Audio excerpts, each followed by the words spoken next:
Is aware of the emergency response plan for this room. If there is an emergency, everybody is required to evacuate through the nearest safe exit. Those seated in the gallery behind me, please follow our security colleagues, and council, please follow myself. After evacuating the room, please do take the stairs down to ground level and evacuate through the emergency exits and go straight to the muster point, which is on the screen now. Do not take an elevator or walk through the city room. If there's anybody with limited mobility, please identify yourselves to security, and if anybody needs first aid throughout the meeting, please let us know. Thank you. Thank you. Good morning, everyone. It is 9:30 a.m. and I'll call this meeting to order and start with the land acknowledgement. At this time, I'd like to acknowledge that we meet on the traditional land of Treaty 6 territory in the Métis homeland, and acknowledge the diverse Indigenous peoples whose ancestors' footsteps have marked this territory for centuries, such as the Cree, Dene, Saulteaux, Blackfoot, Nakota Iska, as well as Métis and Inuit, and now settlers from around the world. Roll call. Councillor Principe. Good morning. Good morning, Councillor Morgan. Good morning. Good morning, Councillor Jans. Good morning. Good morning, Councillor Rutherford. Morning. Good morning, Councillor Clark. Good morning. Good morning, Councillor Tang. Good morning. Good morning, Councillor Palmer. Good morning. Good morning, Councillor Paquette. Good morning. Good morning, Councillor Salvador. Good morning. Good morning, Councillor Stevenson. Good morning. Good morning, Councillor Elliott. Good morning. Good morning, and Councillor Wright. Good morning. Good morning. Wonderful. So before we consider today's agenda, I will ask all members of council present if they have any pecuniary or conflicts of interest to declare regarding any of the items to be discussed. A pecuniary interest exists when an item could monetarily affect a member of council, their employer or family member. A conflict of interest exists when an item could affect a private interest of a member of council, their employer, or family member. Do any members of council have a pecuniary or conflict of interest to declare? Yes, I do, Mayor, for item 9.2, and I'll remove myself at that time. Thank you very much for 9.2.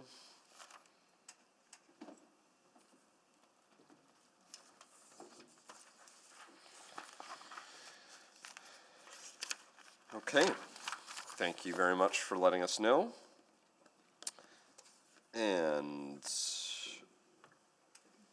do I have, oh yes, so do I have to, yeah, I guess to Madam Clerk, I would ask to state the general nature of the pecuniary or conflict of interest? Yeah, we'll deal with that just before we get to that When we get to that item, we'll do it then. Okay, thank you very much. So now, adoption of the agenda. Councillor Tang. There's no, I move to adopt today's agenda. thank you. I don't see any other pieces. Correct.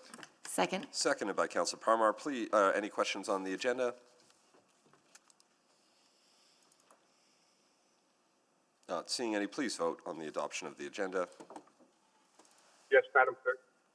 Thanks, Councillor Paquette.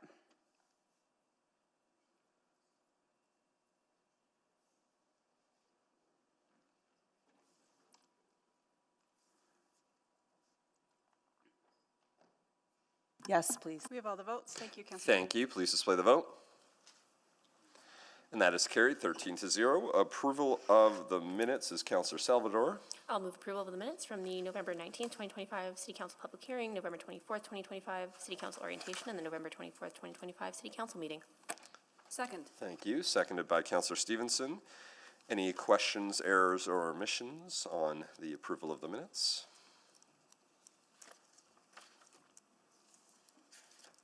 Not seeing any or hearing any, please vote on the approval of those minutes. Yes, Madam Clerk. Thank you, Councillor Paquette.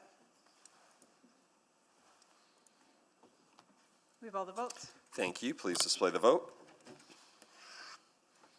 And that is carried 13-0. Protocol items. We have 3, and we're going to divvy them up a little bit here. Councillor Palmer, do you want to kick us off? Thank you, Mr. Mayor. December 6th was National Day of Remembrance and Action on Violence Against Women. This day is about remembering those who have experienced gender-based violence and those who we have lost to it. On December 6, 1989, 14 women at Polytechnic Montreal were murdered, while 10 other women and 4 men were injured. This massacre, carried out by a lone individual, was a horrific act of misogyny and gender-based violence. 36 years later, we continue to mourn the loss of these women and refuse to let their deaths be forgotten. This day is also a time to take action. In Canada and around the world, women, girls, and 2S LGBTQI+ individuals face unacceptable violence and discrimination. We mark this day by reaffirming our collective commitment to fight the hatred that led to this tragedy and the misogyny that still exists today. We also acknowledge that this day falls within the 16 days of activism against gender-based violence observed annually from November 25th to December 10th. This period aims to focus global attention and action on violence against women, one of the most persistent violations of human rights. These 16 days emphasize that gender-based violence is not just a women's issue, it is a widespread human rights issue. It affects people of all genders, abilities, socioeconomic status, and lived experience. And too often, it is accepted as normal behavior. During the 16 days of activism, people and organizations around the world unite to raise awareness, strengthen prevention efforts, and support survivors, because we all play a role in preventing gender-based violence. I'm proud of the work the City of Edmonton has accomplished to tackle various forms of violence that impact our city. Our anti-racism strategy, Indigenous framework, Art of Inclusion framework, and supportive housing work all incorporate strategies developed through gender-based analysis. When we invite, welcome, and integrate diverse views into our decision-making, we achieve results that positively impact more people, especially those historically marginalized. And we must also acknowledge that this work is not finished. Violence, whether perpetrated because of gender, race, sexuality, or any other factor, can grab a foothold unless we remain vigilant in pushing back against it. It's our job to listen to marginalized communities and empower diverse leaders in order to prevent this type of violence from impacting our city. Thank you. Thank you very much, Councillor Parmar. Councillor Tang, would you like to take the next one? Yes, good morning, everyone. It's my honor to acknowledge that December 3rd was International Day of Persons with Disabilities. This annual observance aims to increase awareness and promote understanding of both the challenges and rights of those living with disabilities. Edmonton has become the vibrant place it is today thanks to the many contributions of Edmontonians of all ages and abilities. A healthy and thriving community is one that is diverse, inclusive, and has opportunities for everyone. And how we support the people who live in these communities provides a foundation of a safe and resilient city. As a council, I believe it is our responsibility to ensure all Edmontonians are represented and reflected in our decisions. The City of Edmonton is taking a more deliberate approach to planning by creating accessible and barrier-free buildings, parks, and open spaces. We're also building more supportive housing that tailors to the unique needs of its residents. And City Council is always relying on the vast knowledge and expertise of our Accessibility Advisory Committee, which I have the honor of serving alongside. Their recommendations improve not only infrastructure, but also programs, services, activities, and policies that greatly enhance quality of life. When all of us work together, we can continue to strengthen Edmonton's overall livability because our city is enriched by the many contributions of people with disabilities, and our community is strengthened when everyone is included. Thank you. Thank you. Just one moment to get this last one.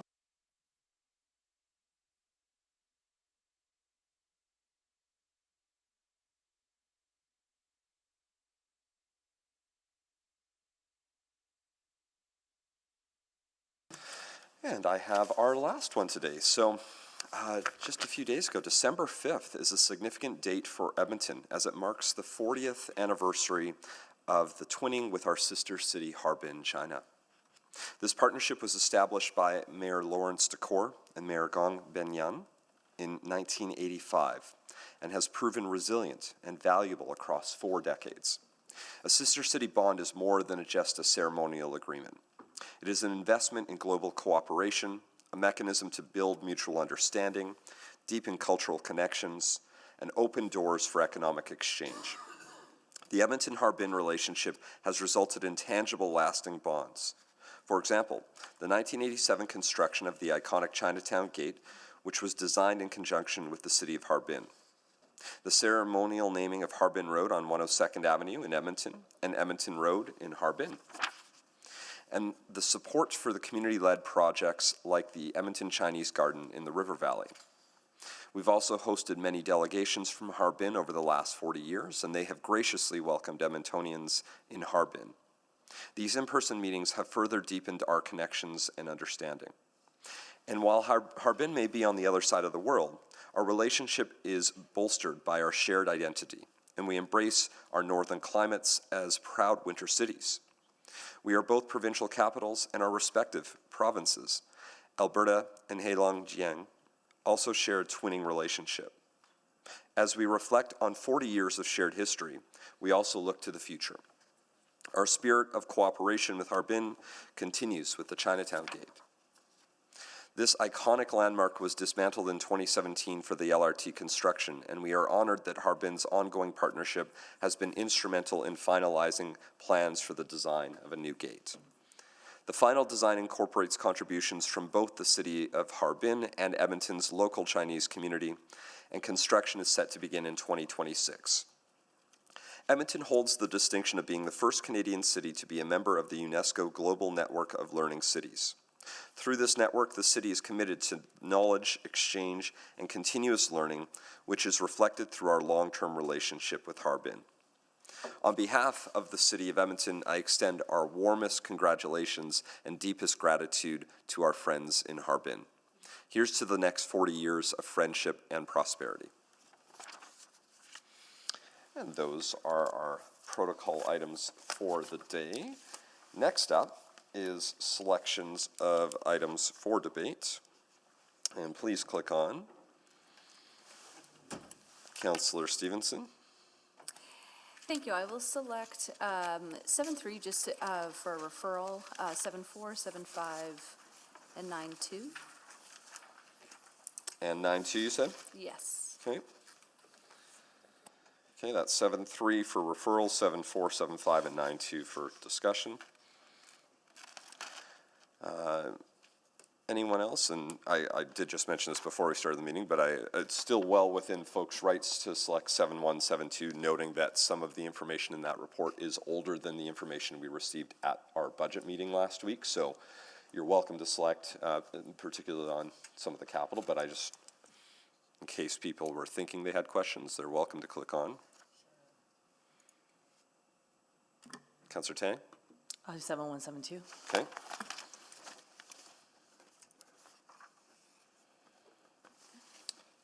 Do I have any takers for 9.1?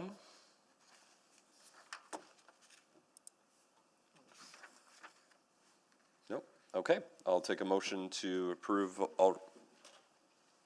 Oh, Councillor Principe. Sorry, go ahead. Thank you, Mr. Mayor. I'll select 9.1. Thank you. That is all of the items, so there are no other items to be voted on. Requests to speak, there are none. Requests for time specific, we already have approved that 7.4 and 7.5, which will be dealt with together, will be time specific for 1:30 today.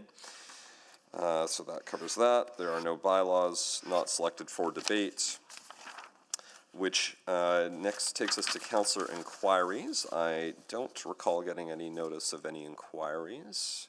No, neither did the clerks. Great, so we are moving on to 7.1.7.2. Oh, actually, maybe we could do the, yeah, you can come down, but we might see if we can do the referral for 7.3 while folks are coming down. So Councillor Stevenson, are you willing to make a motion to bring that forward? Yes, I'll move that we bring 7.3 forward. Right, do I have a seconder to bring that forward? Second. Seconded by Councillor Elliott to bring 7.3 forward, please, for referral. Please vote to bring that forward.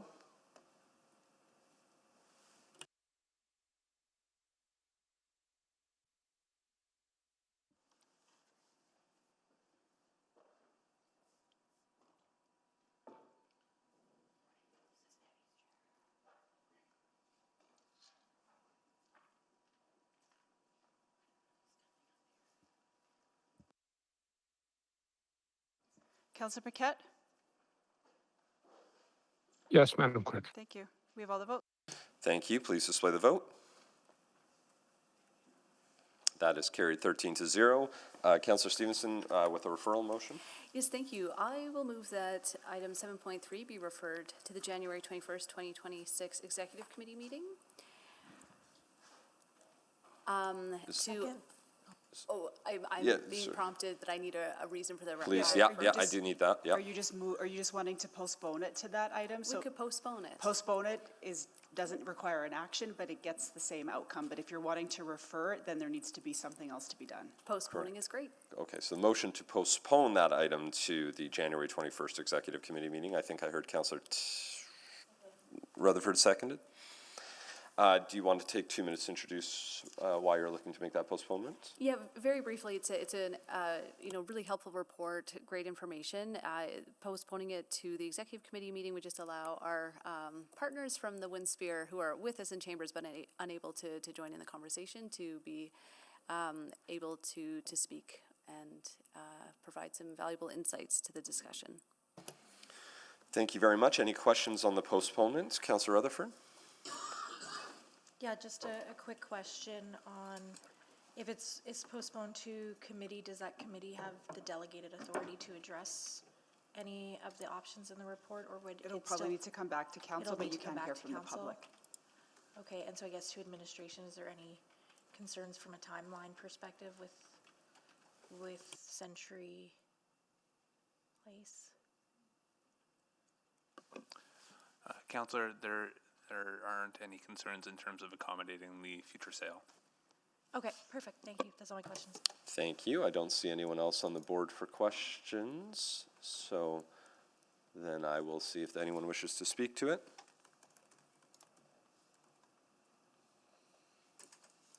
Not seeing anyone click on. Councillor Stevenson, any closing comments? Thank you. Please vote on postponement.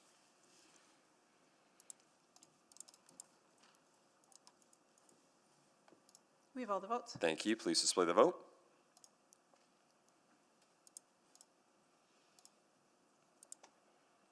Thank you, and that is carried 13-0. Fantastic. So that item is postponed to January 21st, so our guest is more than welcome to stay and watch the rest of our meeting if you are interested. Something tells me you might leave, that's okay. But thank you for joining us, and you'll be able to come speak to that item early next month, or middle of next month. Perfect. So next is going to be 7172. I realize we didn't officially cross-reference those. We typically do. So if just through unanimous consent of my council colleagues that we're okay with doing what we've always done, which is cross-referencing those reports. Fantastic. The other thing I thought I would check is I don't know if your presentation has information that is new from what you would have shared last week, or can we jump straight into questions? Do you have a preference? Is there information that you would feel is valuable from your presentation, or? I always feel like my presentations Yeah, are valuable, I should say but, that's. I think I would just defer to council on whether they'd like to receive it in That's true. It is always format, valuable, yeah. I will say. Yeah, just more, I think the question was if there was some new information on that. So I'll see if anyone feels like they'd like to have that presentation. You're welcome to. I just not seeing any. So let's go right to questions selected by Councillor Tang. Go ahead. Okay, great, thank you. I want to start with the capital. I think where we're at in terms of spending spending out of the total 4-year budget is on track with the previous budget cycle. I was wondering, where are we in terms of on track for the total 4-year? Because if I recall, the last 4-year was around 70%. So, councillors, so right now we're at 47.8% spend of the 4-year budget compared to 45.6% for the last cycle. That's consistent. Yeah, for this 4-year cycle, still going through projections of how much we're going to spend by the end of 2026. So it's hard to say right now where we're going to end at the end of the 4-year cycle, but that 70%, 65% is not an unreasonable estimate. Okay. Because I have raised this previously. I think we've seen some challenges that perhaps we haven't in the previous budget cycles. Wondering if administration has been anticipating some of that and developing strategies to aim for 90% and above.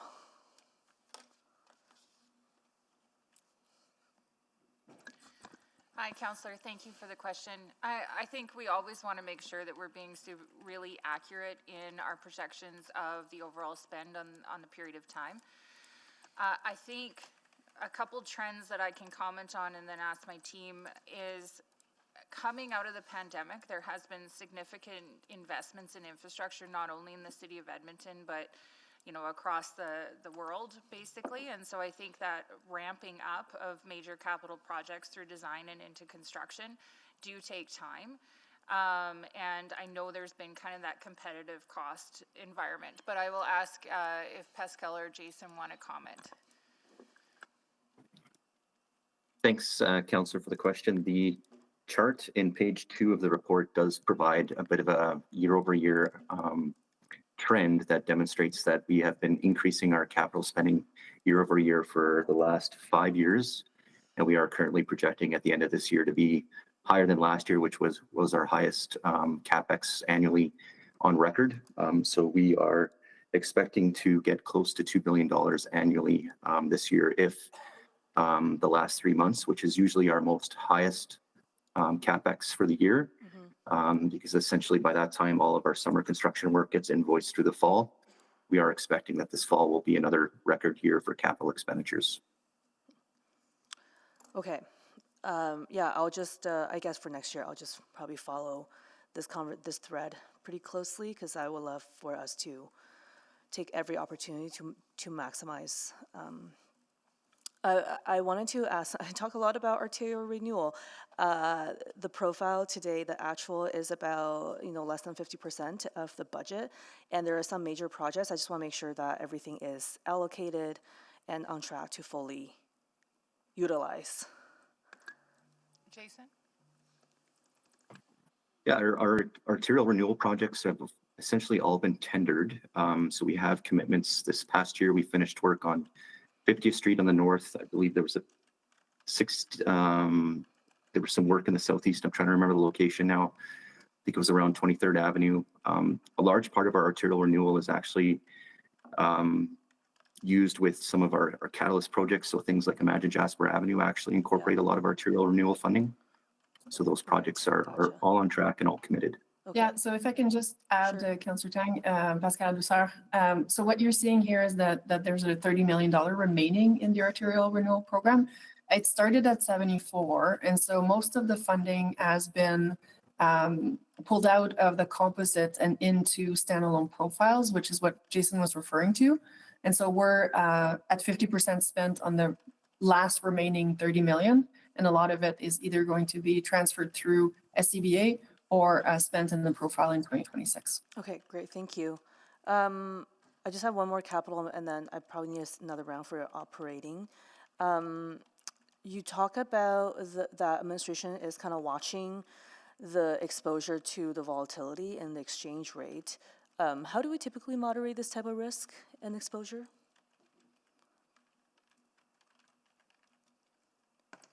It may come down to project-specific risk profiles. So, for instance, like our linear infrastructure, bridges, and roads, typically a large part of the cost pressures are tied up with things like commodity pricing from oil. And a lot of our projects are short in duration. So if they're single-year projects, we're able to index them based on current rates. Okay. If they're multi-year projects. Sorry, I'm out of time. Yep. I was thinking more like local supply, but I'm out of time. Thank you. Councillor Wright. Thank you very much. Enterprise Commons, we don't have a date yet to be determined? No, and if you want to talk about that project in any significant detail, I just need to go in private. I would be interested if my colleagues would. I would. Let's finish all the other questions, and then that'll be the one we can talk about specifically in private. Thank you, Councillor Jans. Thank you. Just wondering, I was looking at the items due list, and apologize if I missed this. When are we going to be getting a list of the kind of state of various capital projects, facility condition index, those sorts of things? I forget the name, but there was a project underway. Yeah, so we have the state of our infrastructure report coming forward, I believe, in January, leading up to the 4-year budget cycle. So we're working closely with our partners in finance on the timing of those. And that's going to share both the renewal list as well as the growth list? Councillor Jans, that report is only about our current infrastructure. And so it's going to be the state of, their condition of the existing roads and buildings and such. The capital infrastructure outlook is coming with the operating infrastructure, the operating budget outlook in at the end of January as well. And so that will speak more to some of our needs related to boat renewal and growth. So at the end of January, we're gonna have two different reports. One of them is gonna be the state of everything we currently have. What's the situation, what's the needs assessment? We're also getting a second separate report, which is our growth needs looking into the future. Am I understanding that correctly? I think like the capital infrastructure outlook is a mix of renewal and growth along with your budget capacity. And I can let finance speak a little bit more to that. But there are many different reports that are coming in 2026 to inform the 27-30 budget. So I would say you'll have many other updates that are coming related to asset rationalization, for example, the fiscal gap strategies and others. So conceivably, we'll be able to see, we want a new road A and a new road B, and we'll be able to see how administration is weighting those, A versus B, which is needed more. So you'll see that, I think, in the budget, Councillor Jan. So you'll get the IAS report, you'll get the capital investment outlook. We'll walk you through the criteria on which we're gonna make decisions for capital. But do we do road A or road B will be part of the capital budget. I guess I'm worried that's too late. I was hoping we could have a few more conversations before then about even some of our, and I suppose this will go into the strategic planning session, I guess, of council. But I found in the last 4-year budget it was sort of overwhelming, and even now, like in last week, we were talking about, say, 215, for example, and that we decided to go ahead with that project, and many proponents said, well, this is because we have matching funding available. But I still can't tell you how the 215 would have ranked without partner funding against other needs around our city. And I'm looking for, I guess, a list of, if we have $1, 1 through 10, these are the first tranche. I realize we may not have an exact, but is there a way to have that conversation sooner, or a check-in sooner than the 4-year budget?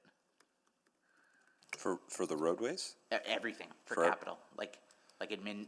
If admin was to say, like, I've said this before, but like Edmonton Public Schools has a list of, we can go right now online and see if they get $1, these are the 10 schools they want to build new. These are the 10 schools they want to replace, and that list is there. It's passed by the board. It's validated every year.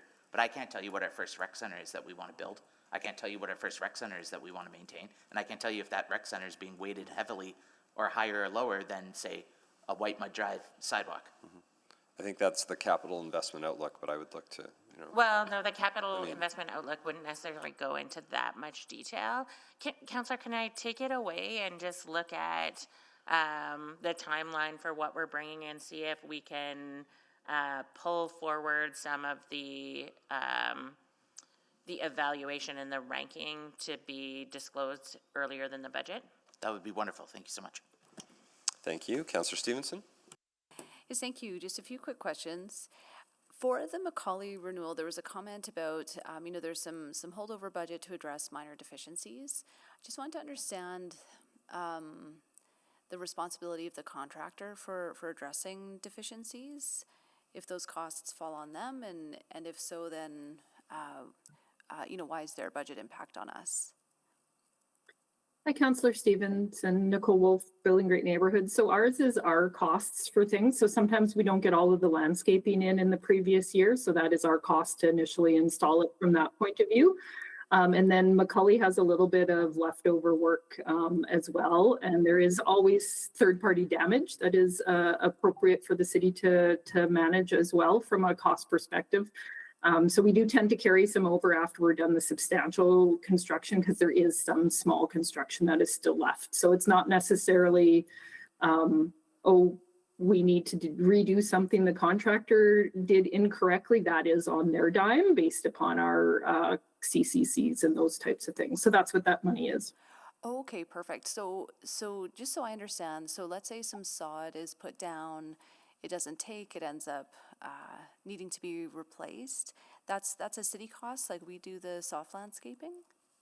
So we pay for the soft landscaping through a contract, no different than anything else. So if it was down and it was installed incorrectly, that is one thing. So if we installed it too late in the year that it wasn't able to establish itself, there might be some conversation about that. But typically, if there's any deficiencies on the landscaping side of the house, it is the contractor who installed it, as long as it's been maintained. If you have somebody running over it with a truck or those types of other things, those are the city sides of third-party damage. Gotcha. Okay, thank you. Thanks very much for that clarification.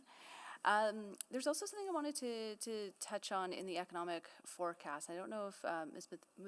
Muthiardi is here, but I read something quite interesting. So the improvement in consumer inflation was driven by an easing in price growth in the shelter component.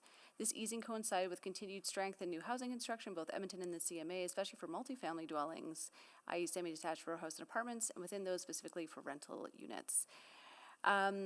So I just want to confirm my understanding that this is saying that, you know, some of the work we've been doing to provide more housing choices have helped make Edmonton more affordable. Hi, Councillor Stevenson.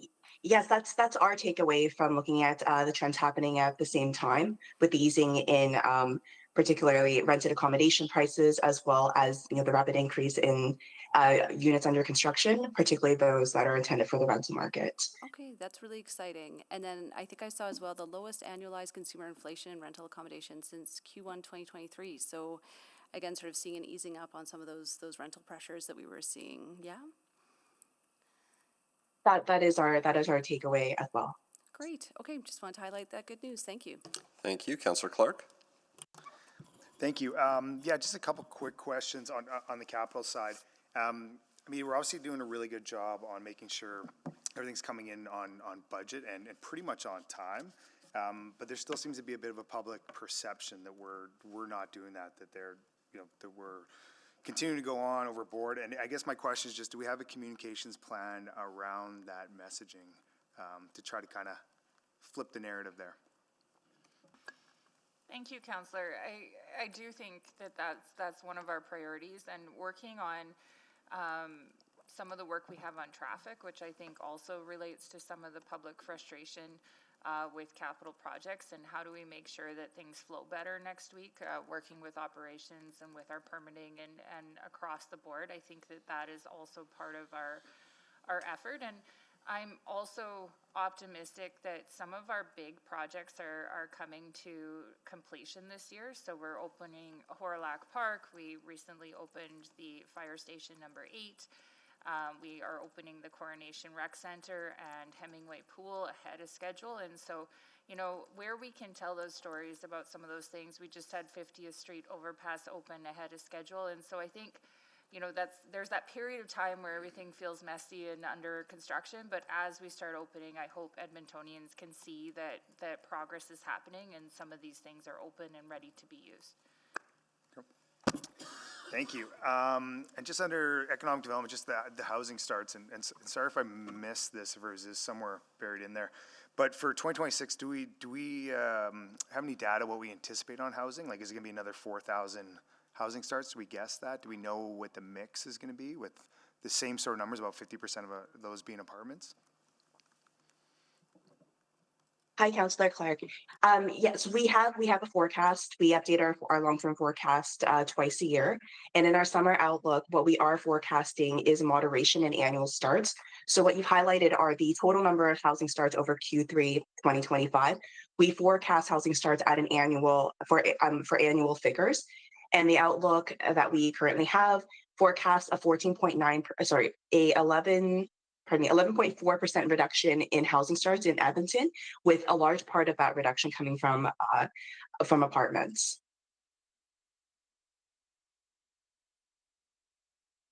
All right, good to know. Thank you. And the last question I have is just about the advertising revenue for ETS. I just saw there was a bit of a miss in the variance there for 2025. And we got an RFP out for 2026 beyond as the contracts kind of end. Is there any additional plans beyond that to kind of get that back to the level that we want? Yeah, that one I can speak to a bit. It's a multi-year contract that was developed towards the tail end of COVID. So the projections in that contract, the way it was put together, we're not seeing the revenue in that. So the biggest thing there is redoing that contract in terms of, how do we restructure the advertising revenue for ETS. But we also have a staff dedicated towards how do we bring that in and kind of advertise the advertising opportunity. So the biggest factor is the way the contract currently sits. That's going to be done at the end of this year. So we're optimistic for next year and working towards how do we better enable that, if that helps. All right, thank you. Thank you. Are you willing to move another round of questions, Councillor Clark? So move another round of questions. Thank you. Do I have a seconder? Second. Seconded by Councillor Wright. Please vote for another round of questions.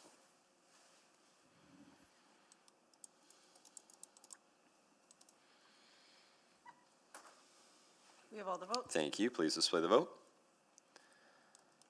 That is carried 13-0. Councillor Tang?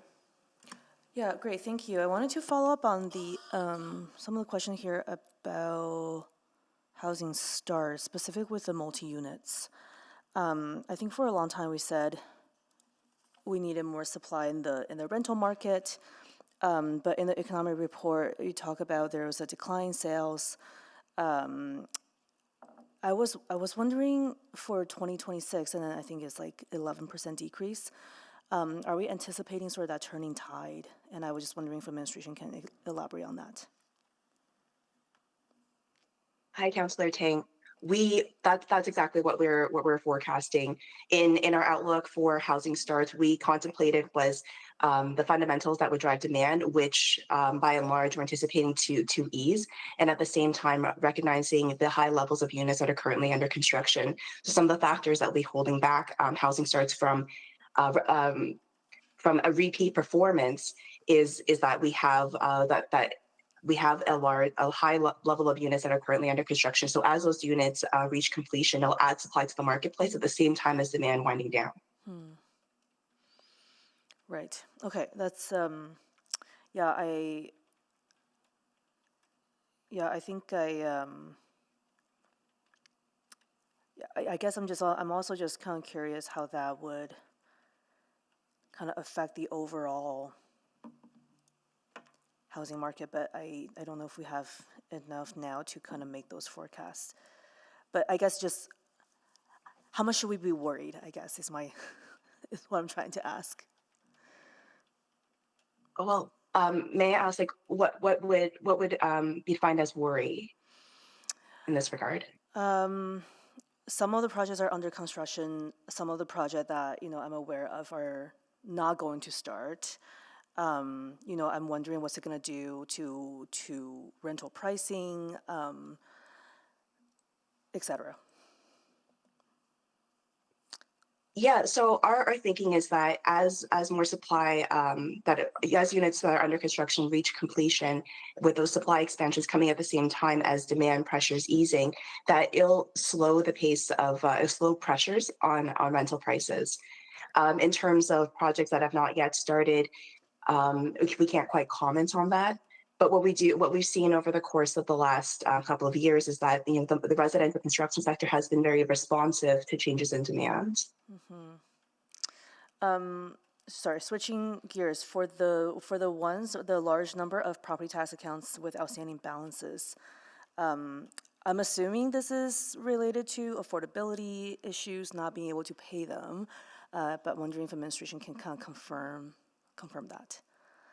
Or I don't know if they're problem properties or that kind of stuff. I'll maybe look to Mr. Sabo to offer any insight. Good morning, Councillor. Yes, I think we have seen a bit of a trending downwards in terms of collection rates over the last 5 or 6 years. So we can speculate what that might be related to. Certainly, since COVID, we've been noticing a bit of that issue that may be affordability related. But that is ironically what contributes to a bit of a higher penalty collection rate. Okay, and just to maybe supplement that, through the course of the collection cycle, which is about a 3-year collection cycle, we do still achieve our full collection. Okay. It just sometimes takes a little bit longer and then ends up costing taxpayers a little bit more. Oh, sorry, can you I guess elaborate on that last comment you just made? That effectively because we will still collect a principal amount over the course of a 3-year collection cycle, there are more penalties that accrue to property owners. Yes. So they pay more in penalties over that period of time, but we still collect it at the end. Okay. Okay, thank you. And then finally, based on what I think I got this, but if you can confirm, but the higher recreation and facilities cost, like it is offset by the increasing admission and membership revenue, would you say? That's correct, Counselor. Okay. Great, thank you. That's right. Thank you. So, before we do anything else, we're very fortunate to have some guests sitting up there in council chambers. Hello, everyone. This is the grade 6 class from Julia, is it Kiniski? Kiniski, I said it right? I said it right. Kiniski School, with our teacher, Mr. Dale Mandrick. Is that, where are we? Right there. Sorry, the light blurs and it's very hard to see faces from this point. So we're excited to have you here. I hear you're on a tour right now, and no mock council, though, I understand. So just doing the tour, that's great. I imagine the tour just got started, right? Do you have then I don't know, is this your favorite part because it's the only part so far? Yeah, thank you. Yeah, that's by default, this has to be your favorite part. I'm looking forward to see if you have more favorite parts as you go through the tour. Your counselor, by the way, because you're in Ward Sapomi Tapi, your counselor is Counselor Joanne Wright, who is right there on the edge, waving to you. Counselor Wright is very excited to see you. And we're all, I missed that, but I appreciate your excitement and enthusiasm. We're all excited to see you. And so welcome to your City Hall. This is your place to be. Thank you very much for joining us today. And very soon, although I imagine your tour is going to start right away, we're about to go into private anyway, so you're going to have to head on out anyway. So it's great to have you. Thank you very much. Just before I take a motion to go into private for my council colleagues, are there any other questions? Because I understand, under our new model, we're not making a motion to receive for information. So essentially, as soon as we're done the in-private question, I think we'll just move on to the other in-private items. So I just want to give people one last chance. Nobody clicked on. There's no other public questions.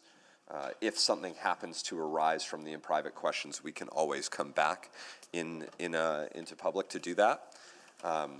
So don't feel like you've lost a chance, but essentially, unless there's something new, we'll just move on to item 9.1 and then 9.2 and get as much done as we can prior to our 1:30 time specific. So, okay, great. I'm not seeing anyone click on for any additional public questions, so this would be a great time to take a motion to go into private, please. I move that we go into private, subject to 19, 29, 30, 32.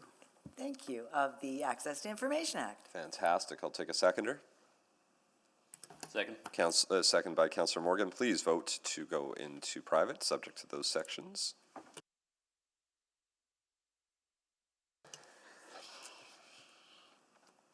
Oops. Yes. We have all the votes. Thank you. Please display the vote. That is carried 13-0. We'll take a minute or two to close the doors. As we're doing that, I'll just mention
to order and start with a roll call. Councillor Principe.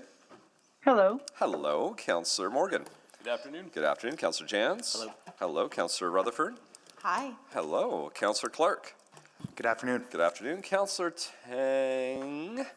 Good afternoon. Good afternoon. Councillor Palmer. Good afternoon. Good afternoon. Councillor Paquette. Hello. Hello. Councillor Salvador. Councillor Stevenson.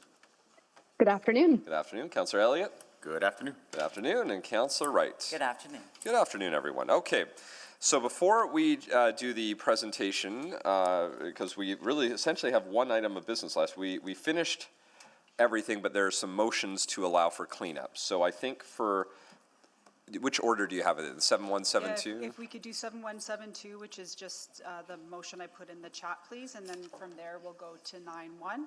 Thank you. So the motion for 7172 was that attachment 3 of the December 8th, 2025 Financial and Corporate Services Report remain private pursuant to sections 29, 30, and 32 of the Access to Information Act. It was Councillor Palmer? So moved. Thank you. Do I have a seconder? Second. Seconded by Councillor Wright by just a quick little head start there. Let's vote on keeping that attachment remaining private. Please vote. Councillor Salvador, yes? Thanks, Councillor Salvador. I'm a yes. Councillor Stevenson is yes. Thank you, Councillor Stevenson. Thank you, Councillor Tang. I'm a yes. Thank you, Councillor Wright.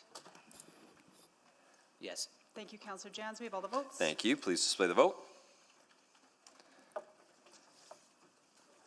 And that is carried 13-0. Next would be 9-1, and that would be just the recommendation It's in the report. that's in the report.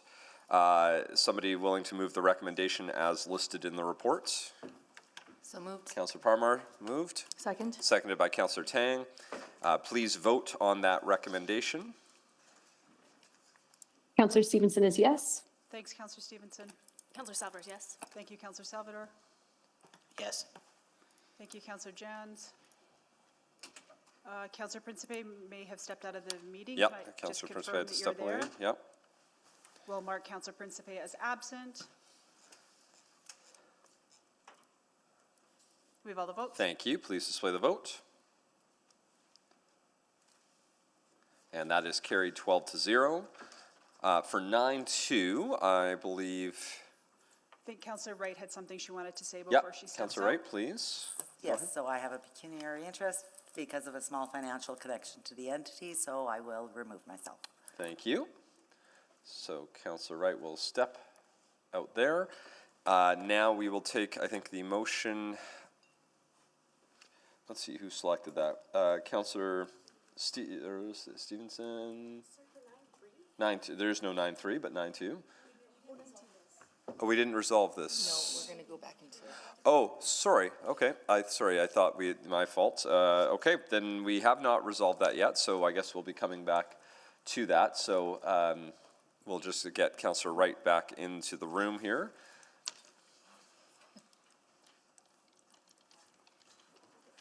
Yeah, Councillor Elliott's going to do a quick recon exercise.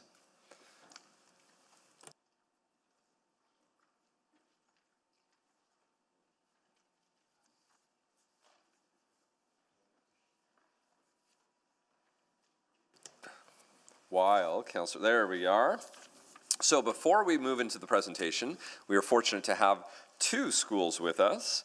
So let's just go in order of left to right here on my sheet. So and I ran into both on the second floor of the hallway. It was delightful. They were out wandering around doing some work. And first will be the grade 6 class from Dovercourt School. Hello, hello, welcome.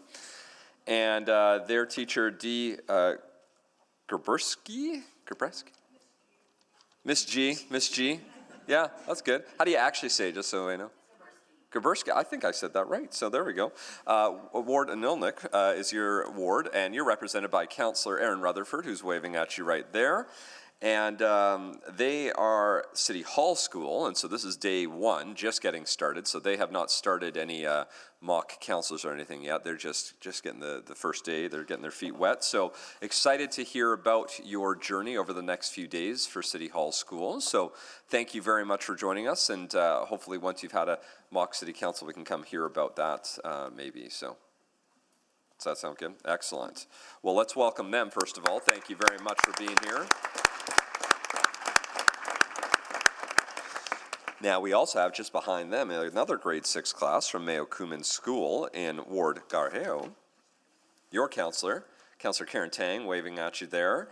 Mrs. Davis is our teacher there. Hello, welcome. Now, they are about to go do a mock city council meeting, and I heard that their mayor is now ready to come down to the podium. Mayor, our mayor is going to come down to this podium right here and tell us what they're about to discuss as part of their mock city council meeting. I should check, did the Dovercourt School, had they selected a mayor yet? Oh, okay, then, and we know what topic they're going to be discussing? Oh, okay, so I'm going to do the same. So Mayor of Dovercourt, you come down to the other podium while we get ready. But first, our current mayor here, I'd love to hear, please tell us your first name. Zaira. Zaira, Mayor Zaira, I'm very excited that you are leading your class through mock council. What are you about to discuss? The motion on the floor is, should the police department increase the budget by 2%, equaling $11 million? Ooh, should the police department increase the budget by 2%, equaling $11 million? That's going to be a great discussion. Police is our single biggest budget item in our budget, so it's always a tough decision because people want safety, and yet people don't want to pay more in taxes. And I'm very interested to hear what you decide. Please let us know what you decide once you do that. Thank you very much. I appreciate you being here, Mayor, and to the entire class. Thank you very much. And since we know the Mayor of Dovercourt, what's your first name, Mayor? What? Sorry, say that again? The mic is not on. We're going to turn your mic on right away here. Say that one more time for me. Jalen. Jalen, Mayor of Dovercourt. I don't know. Is that how it works? Yeah, Mayor of Dovercourt. Tell us, what are you going to be discussing as part of City Hall School this week? Should ETS be free? Should ETS be free for everyone? For everyone. Oh my goodness. Okay. Speaking of budget, that'll cost you, I think, what is that, Councilor Paquette? $200 million or so? Is that? In $2020, yeah. $2020, about $200 million. So that would be, Ms. Padbury, probably about I don't know, not quite a 10% tax increase. That's about like a 7, maybe 8% tax increase, 23 point. Let's call it about an 8% tax increase to make it completely free for everyone. So, well, please let us know what you decide. Very excited to hear if you decide to make all of transit free and how you pay for that if you're going to make that free. So, thank you very much for joining us, Mayor. Appreciate it. And now we get to go to items 7.4 and 7.5, which are cross-referenced. This is the BIA Board of Directors and the BIA budgets. So we'll turn the floor over to whoever's taking the floor from this. Hello. Good afternoon, Mayor and Councillors. My name is Tom Mansfield, and I'm the Director of Local Economy in the Economic Investment Services branch. With me today are Alyssa LaLiberty and Charles Gordon, also from the Economic Investment Services branch, as well as Stephen Duffy from Parks and Road Services, and other members of administration for questions as required. I'm also pleased to be joined today by Todd Janes, Chairperson for the Edmonton BIA Council and the Executive Director of the Stony Plain Road Business Association. The purpose of these annually presented reports is to ratify the budgets and the board rosters voted on and approved by the 13 BIA Association memberships through their annual general meetings held this fall. The budgets fund yearly operations, while the boards provide direction and set priorities for the associations and their staff members. Administration is able to confirm that all required BIA processes and documents have been followed and submitted as specified under the Municipal Government Act, the BIA regulation, and city requirements. Representing close to 5,000 businesses in our main streets and commercial areas, BIA associations are an important part of Edmonton's economic development ecosystem, contributing to the vibrancy, resilience, reputation, and experience for residents and visitors. BIA associations are primarily funded through a BIA levy paid by all business owners within a BIA's boundary. The levy each BIA member pays is based on the annual budget set by the board that reflects the priorities of each respective association. This is collected annually by the City of Edmonton and then remitted back in full to BIAs to fund their operations. Based on the proposed 2026 BIA budgets included in these reports, collectively, BIA member businesses are planning to invest nearly $5.1 million through their levies into operating Edmonton's BIA associations.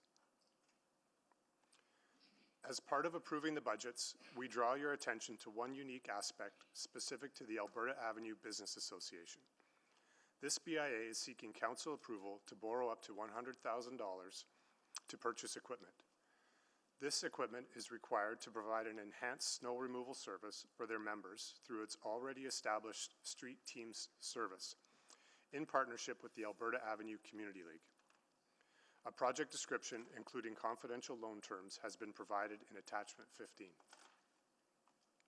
Council's consideration is needed on the financing. The Alberta Avenue Business Association has two proposed paths. The first is immediate enhanced service.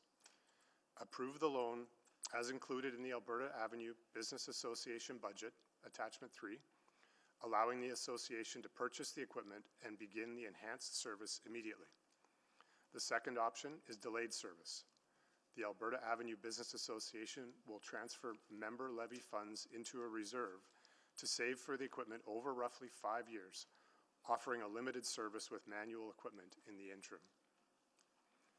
The Alberta Avenue Business Association members have approved the borrowing as part of their 2026 budget, enabling the snow clearing service to be expanded through the equipment purchase. Costs to deliver the service are included in the operating budget, covered by member levies. Council approval for BIA borrowing is required as the Business Improvement Area Regulation AR 93/2016 prohibits BIAs from incurring indebtedness extending beyond the current fiscal year without Council's consent. For clarity, the City of Edmonton will not be party to this loan or serving as a guarantor or guaranteeing the loan in any way. Council will only be approving the request for the BIA to seek the financing. Administration recommends approving the budgets as presented and therefore approving the Alberta Avenue Business Association to borrow as outlined. If Council chooses to deny this BIA from borrowing funds, Administration has provided Attachment 16, which excludes the loan request and instead demonstrates the BIA's plan to transfer levy funds into a savings reserve. In this scenario, Administration would recommend a motion be presented to replace Attachment 3 with Attachment 16. Administration will also be available for questions following this presentation. In closing, I'd like to thank each of the BIA executive directors, some of whom are here with us today in person and some online. Luam Cleflemarian, Eric Estrada, Alex Bosker, Wen Wang, James Robinson, Deanna Fuhlendorf, Alana Morton, Ellie Sassville, Lorene Villarrobo, Andrea Donini, Alan Schmidt, Todd Janes, and Jamie Hayward. We also thank their boards of directors and all business members of these associations for their commitment to building a vibrant economy in Edmonton. We look forward to a continued positive working relationship with these important partners, and now I'll ask Todd Janes to share more about BIAs and their work. Thank you. Thank you, Tom. Good afternoon, Your Worship and City Council. It's our first time as a collective appearing in front of this new council, and I'd like to congratulate you all on your hard-fought victories. As Tom said, my name is Todd Janes, and I have the privilege of serving as chair of Edmonton's BIA Council that represents 13 of our current business improvement areas and main streets, which includes approximately 5,000 businesses within Edmonton. Edmonton's BIAs are a proven partner for many of the programs and services. It's a P Day, programs and services that the City of Edmonton offers. We also are a trusted and respected representative of small and medium enterprises to governments, and we are often called upon by the City of Edmonton to amplify prototype projects from a municipal government. I want to acknowledge and thank the City Council and their previous colleagues for some past and ongoing programs. The support through parks and roads and local economy and investment services continues to grow in our working relationships and collaborative efforts. The administrative support through the Capital City Cleanup for the Litter Reduction Grant Program and the new Enhanced Services Grant are positive strategies to funding local solutions to citywide issues. Today, I want to take some of my time to identify 3 trends that we have collectively experienced in many of our main streets and our interactions with the City of Edmonton. Mr. Janes, can I just in case, because I just got a new school that showed up and I don't know how long they have to stay, so can I cut you off for a moment just so I can introduce the school? Unless your 3 are going to take I think that would be great. We all invest in the future of youth, and you are indicating before you change lanes, so that's absolutely. There we go, right? Exactly. Thank you, Mr. Janes. I knew you'd be willing to let us do that. Just in case, because I know that this grade 6 class, also from Mayo Cuman School in Morgarheo, is probably on a short tour, so they don't have a ton of time to be here. Hello, everyone. Welcome. I imagine also this class has not done their mock council, or did they? Oh, they have done their mock council. That means, where's our mayor from the mock council? Mayor, did you want to come down and tell us what you discussed and what you decided? And we are very excited to hear from you. So as you make your way down to that microphone, please tell us your first name. Hello, my name is Reet. Say that one more time, Reet. Hello, my name is Reet. Reet? Yes. Mayor Reet, it's a pleasure to meet you. Thank you so much for being here today. So you just had a mock council meeting. What did you discuss? We discussed, should e-scooters be allowed on city sidewalks? Should e-scooters be allowed on city sidewalks? And what did you decide? I decided that they should be allowed on city sidewalks because the cost is less, and it's better for pollution. Okay, and was that the decision of the entire group? I think you said I decided that, but I want to check. What did your council decide? Yeah, the vote was for there was 10, and for opposed there was 3. 10-3. So, okay, so you've decided to approve that. That's a great conversation because I know we talk about that at the BIAs a lot, where scooters should go. Lots of people love the scooters on sidewalks right down. All the shoppers are walking, right? No? Okay. Well, Mayor Reet, thank you very much for joining us today. Thank you for sharing that. Thank you to the entire class. Your counselor, Karen Tang, here is very happy you're here, and as we all are. So thank you very much for joining us today. Appreciate it. I know you'll have to leave soon, but thanks for, we are hearing from all of the folks that help run our main streets in the city. So chances are you've been on one of the various main streets that we have across the city. Many of the people in our audience today are the folks who are doing that work day in and day out, as is Mr. Janes, who is speaking to us right now. And now we get to hear Mr. Janes's 3 items that we need to know. And we're ready. So Mr. Janes, continue on. Well, in the true tradition of fairy tales, 3 is always a magical number. But we're hoping that, our relationship over the next 4 years with this council will bring fairy tales into reality. That's great. So the first trend is a stronger business-friendly stance on supporting and maintaining current initiatives. So City Council operates, as you all know, because you've gone through the orientation or you've been here for a while, in a 4-year budget cycle. The commitments to business supporting programs should remain stable throughout that entire time.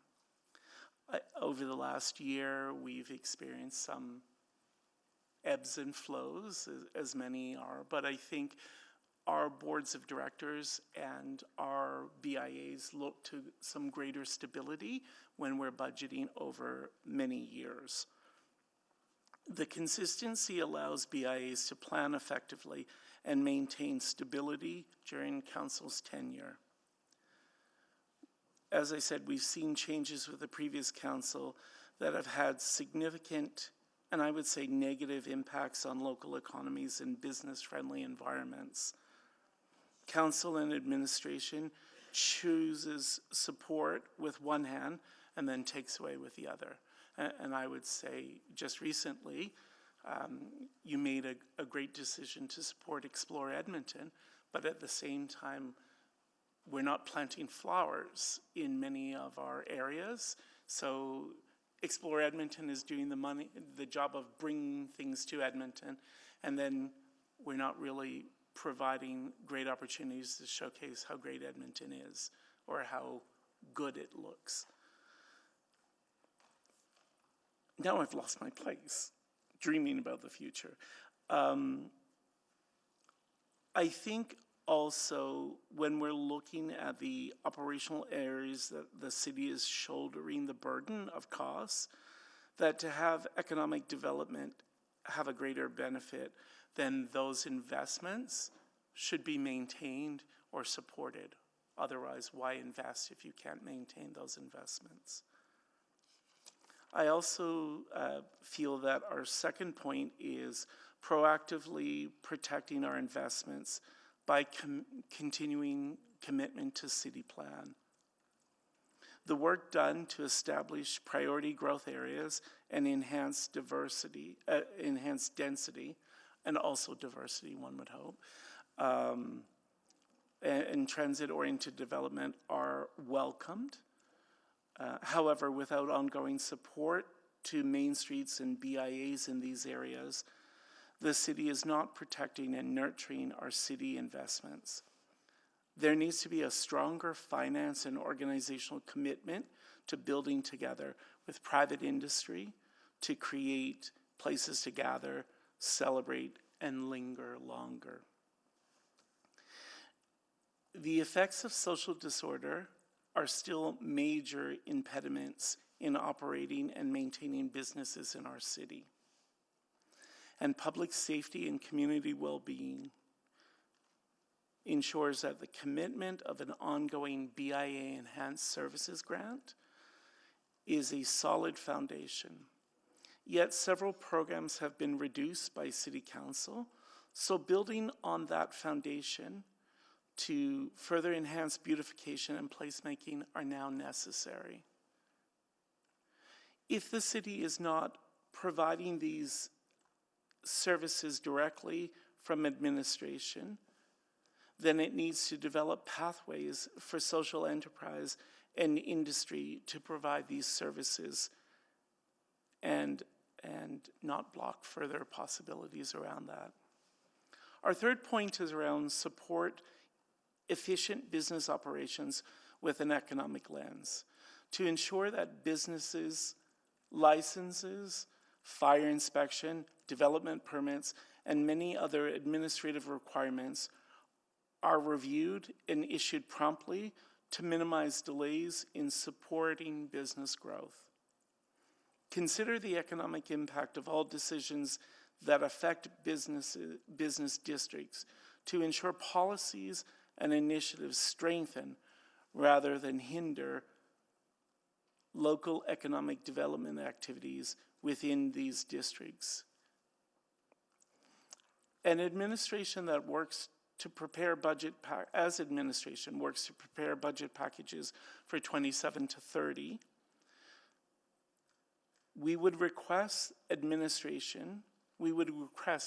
City Council ask administration to provide a report on how budgets align resources and partners with business improvement areas to attract, retain, and expand businesses by positively impacting these BIA infrastructures and viability.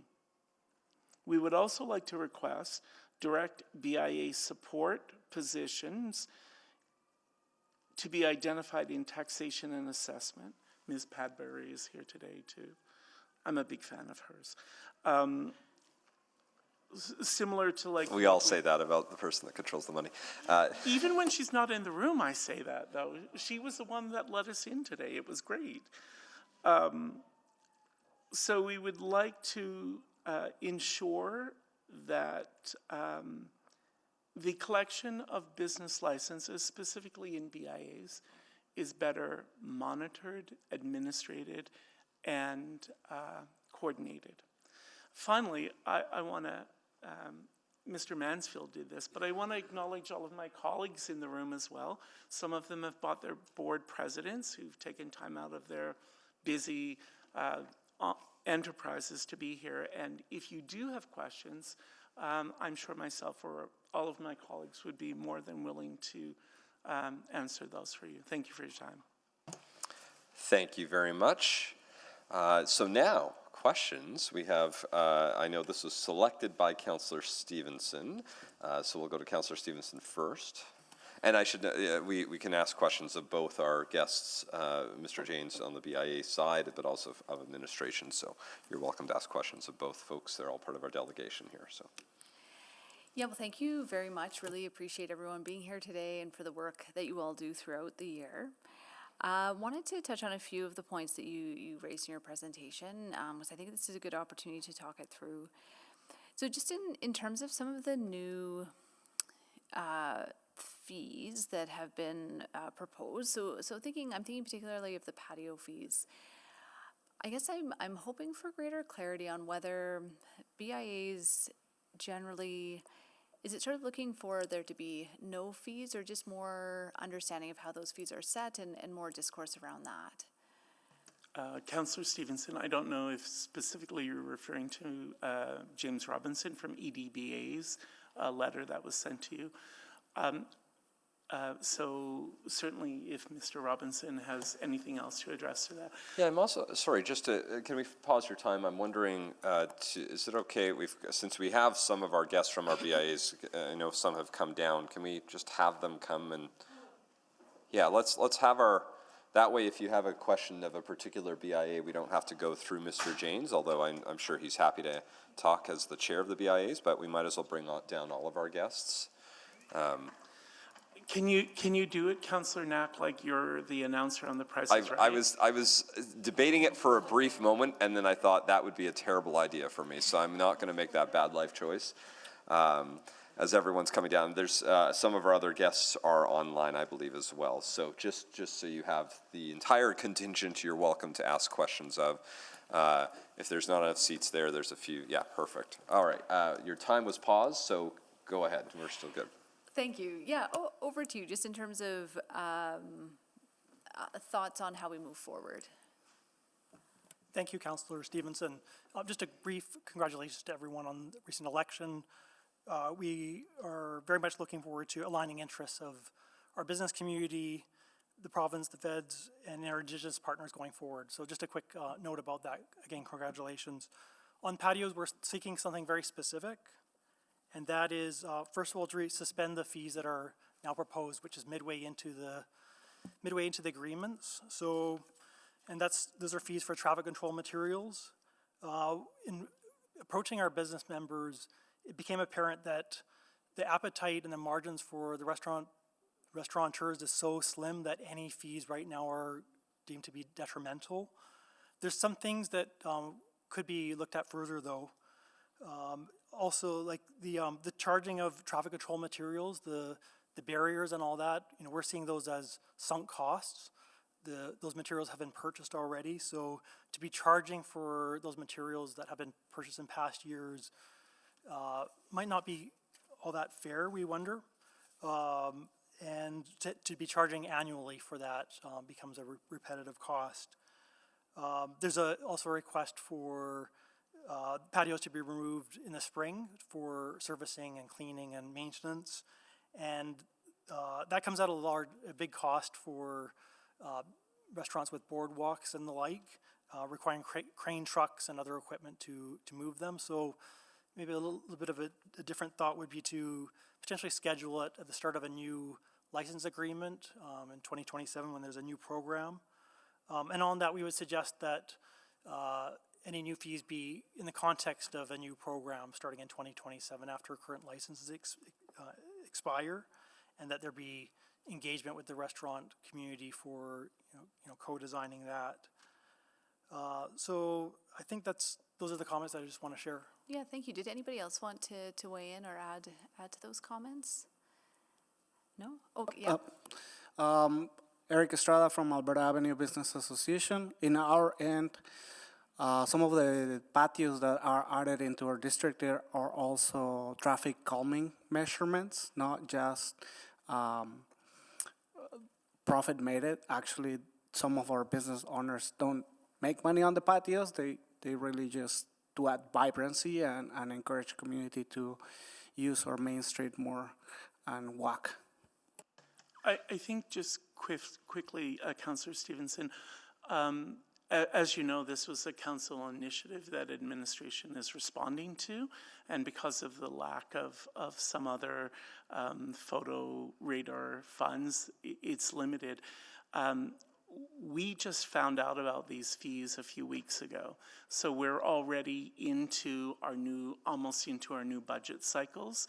And while we understand patio permits, all patios are being requested to be dismantled and then replaced. So that's an additional pretty large sum to come in less than 6 months' notice.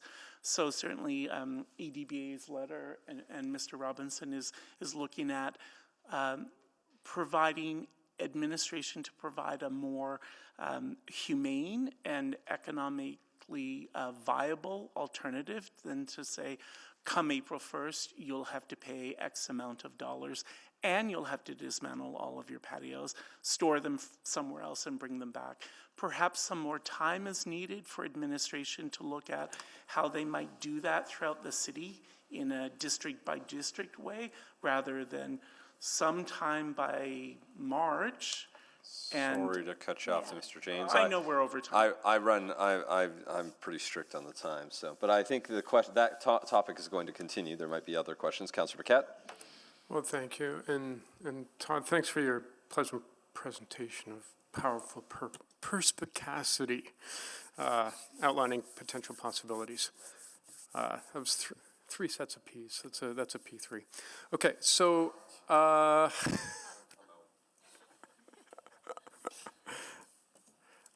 I think those are fighting words in my BIA. I have a question for you though about have we done any business impact analysis to understand, like one thing you referenced was social disorder. Another thing would be just the impacts of consumer interest and also tariffs, things like that. Have we done sort of a little bit of a business impact analysis to know how businesses have been affected by events post-COVID, and if we have sort of that comparator to pre-COVID, and then all of the things that happened during that time frame to today? To my understanding, no. I think we do an annual BIA survey. Perhaps Ms. La Liberté might be able to address some of that more from her end. Councillor Paquette, we've got a little bit of that information in the business census. So we'll be sending you the 2025 results within the next few weeks. And so this year we enumerated the whole city. So it's the first year you'll see the results of the whole city. We also, through a grant from the province, do a BRE, a business retention and expansion survey. And in that survey, we get a little bit of sentiment from our business community in terms of how are they feeling about this year's course of business and what does that outlook look like for the year ahead. So we have some of that information, not necessarily specific to BIAs, but we could break down that information if needed. Okay. Well, I think BIAs for BIAs is probably not a bad idea. Okay, so next, I do have a question about how we quantify the actual impacts, because I heard that patios don't actually, for some business owners, don't actually bring in more money, but it does add to the public realm. And I'm very curious how we quantify that for benefit. And I don't know who would be best to answer that. Maybe Ms. La Liberté. I mean, I think part of it is business owners, restaurant and bar and restaurant owners who have patios are finding it. There are a number of initiatives, including the number of days a patio can be open. Air quality has been a big detriment to that.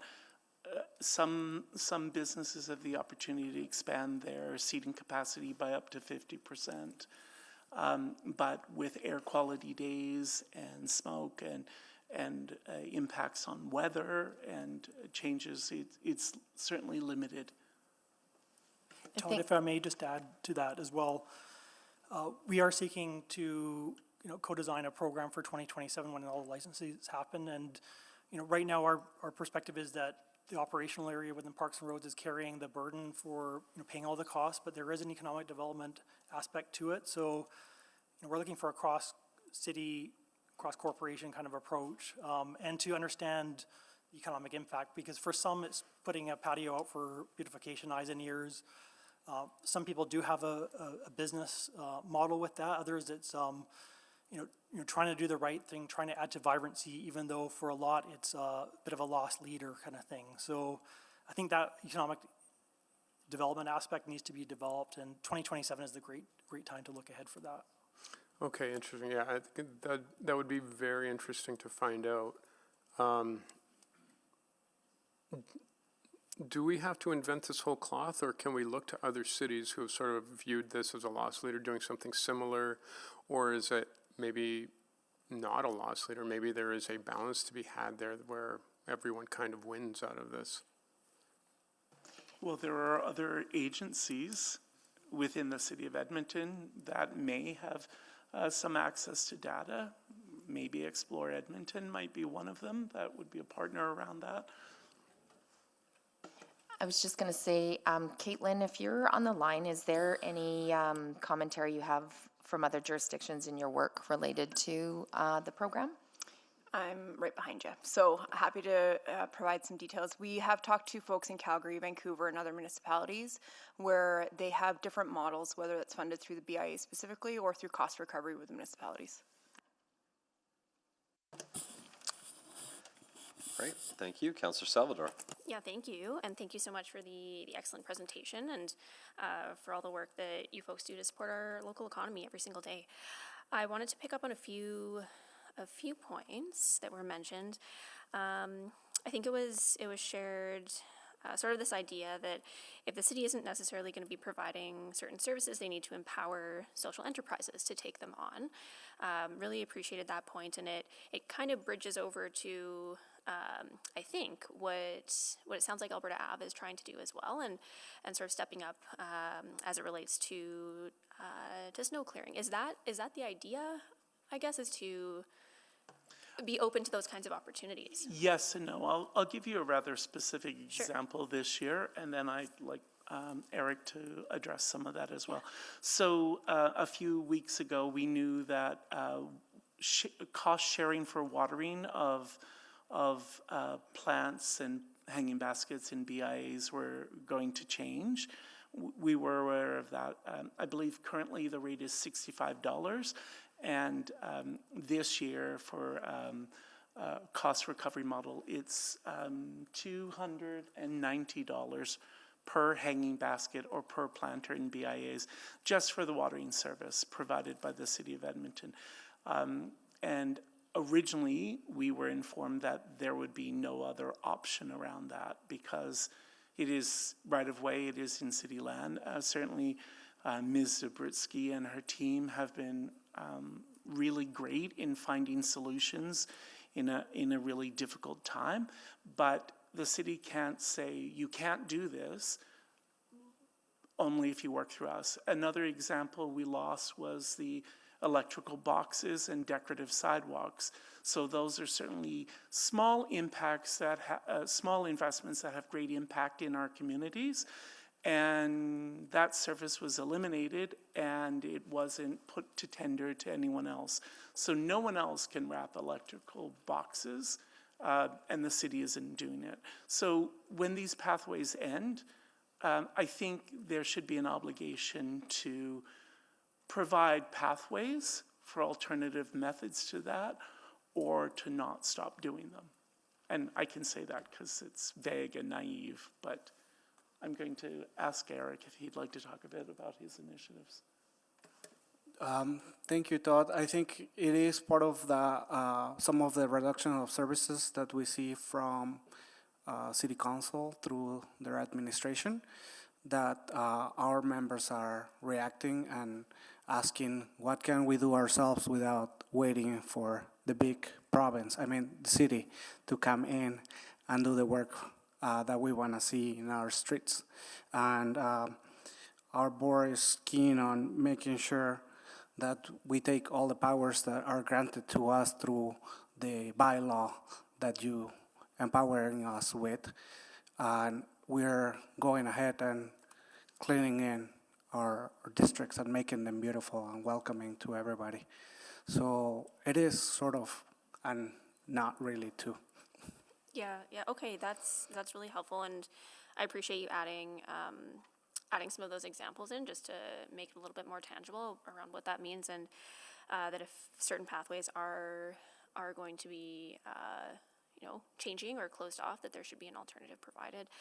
I just, with my minute remaining here, I also wanted to better understand the ask at the end for a report on how, and I was trying to quickly get it down, but a report on how budgets align with resources and how that interacts with BIAs. I just wanted to make sure I captured it. Can you reiterate? Thank you, Councillor Salvador, and congratulations on a hard-fought victory. Quickly, last year, I believe administration provided support to City Council in regards to what other initiatives went into different areas or in-kind support and things like that. And certainly in a sense of budget exigency, Council has the ability to really fine-tune those initiatives. So I think what we would be looking for is where are the supports and services that the city provides to support BIAs? Because as Ms. LaLiberte mentioned, the levy is directly from the businesses, but we know that City Council is an incredible partner in building local economies, and therefore we would be looking at what are those budget impacts and how do they affect BIAs? Because with increases in property tax and other things, our businesses are really struggling to be able to buoy up the city to support what they can. Thank you very much. Councillor Clark. Thank you. I'm going to take a couple general questions, probably directed to you, Todd, but it could be to anybody. I appreciate the stability request ask, and in my opinion, I think as we get to the next four-year budget cycle, that needs to be something that we focus on for sure. So hear me on that. I've heard a lot about kind of the beautification, and I see that in your budget and everything outlined. I guess my question kind of goes a little bit more on advocacy and kind of actual mechanisms to develop these main streets, right? So I kind of want to say, like, where are we at in sort of the budget and the plan on kind of advocacies? Because when I look at these streets, specifically for Stony Plain Road, we're really talking about a few problems, more than a few problem spots, but there's some problem spots. And how do we kind of help and deal with these landowners to get them to either sell, develop, whatever, and how do we kind of tackle that from your perspective, and how do we help on that, or should that be more us and more you? What are your thoughts? Oh, I have 4 minutes. Thank you, first of all, for the question. You know, I think BIA Council has advocated for some time to have the City of Edmonton have greater capacity in local economic development. If you look at your entire budget, a lot goes to bringing the world to Edmonton, with or without flowers, and many other things, or, you know, certainly, I think Northwest Industrial and Kingsway Avenue both have industrial or light industrial areas within their BIAs, and it would be encouraging to see council support initiatives to enhance those areas. A lot of it lies with the MGA currently, and that's under review. BIAs don't directly have access to property owners unless they are also business licensees in those BIAs. So, Councillor Clark, you've been quite receptive to our meeting so far and our request. to look at how we may do block by block or even half block investment to get those buildings filled. So I don't know if that could mean some incentives for local property owners to have some capacity to offer greater enticement for local businesses or small entrepreneurs to open up within BIAs. Okay, so if I'm hearing correctly, it's not totally in your mandate because it can't be, but we can help on our end on that side of things. Yeah, I think, you know, if you were, council were to say, let's do a prototype and provide a City of Edmonton planner for 3 BIAs in the next year to maybe look at how we might do further work around that, or if it's with a real estate board or Edmonton Realtors or something around that. Perfect, thank you. Just kind of a general question too. What concerns are kind of all the sort of BIAs hearing around competitiveness for Edmonton around the capital region, or are they sort of focus more specifically on their own area and kind of doing that as best they can? I think BIA Council represents all 13 BIs in the area, and I believe Economic Services and Local Investment is looking at the possibility of some other BIA introductions. Maybe Councillor Wright will finally get a BIA in her area, or some things along those lines.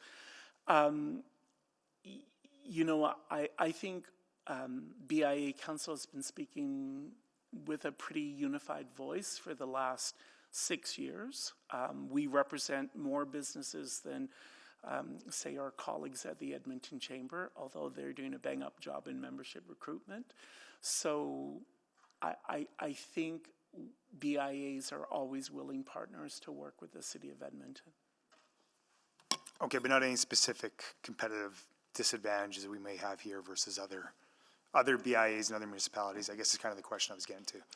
Yeah, I mean, I think we would have to compare, say, with Calgary, because each province is mandated by their municipal governance act or such.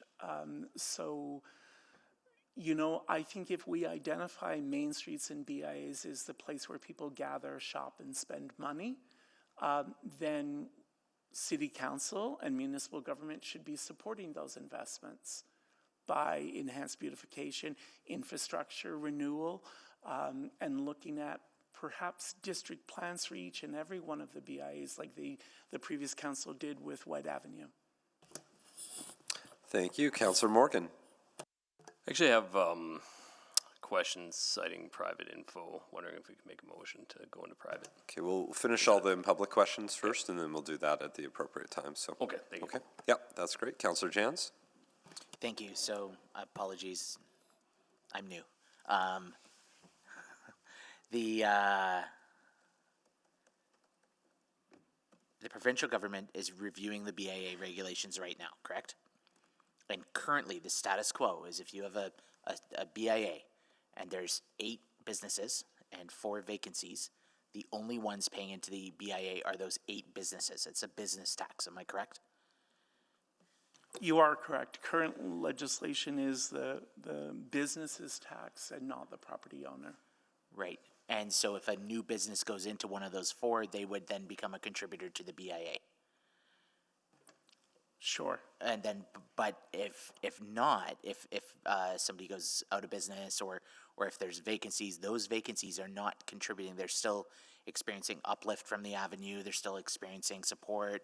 They're still getting flowers or whatever, the access to these programs. But they're no other way that they are like contributing. That's it. It's just a free ride for those property owners. I don't know if I would totally look at it that way. I would think of it more like a hygiene method. So if you have 30 great pearly white shiny businesses in your BIA, and then you have 2 that are, say, vacant or derelict, you probably are less likely to smile all the time. So, but I'm just trying to understand the mechanism though. Like the levy is a business tax levy from the city. It's not tied directly to the property taxes of everyone in that area.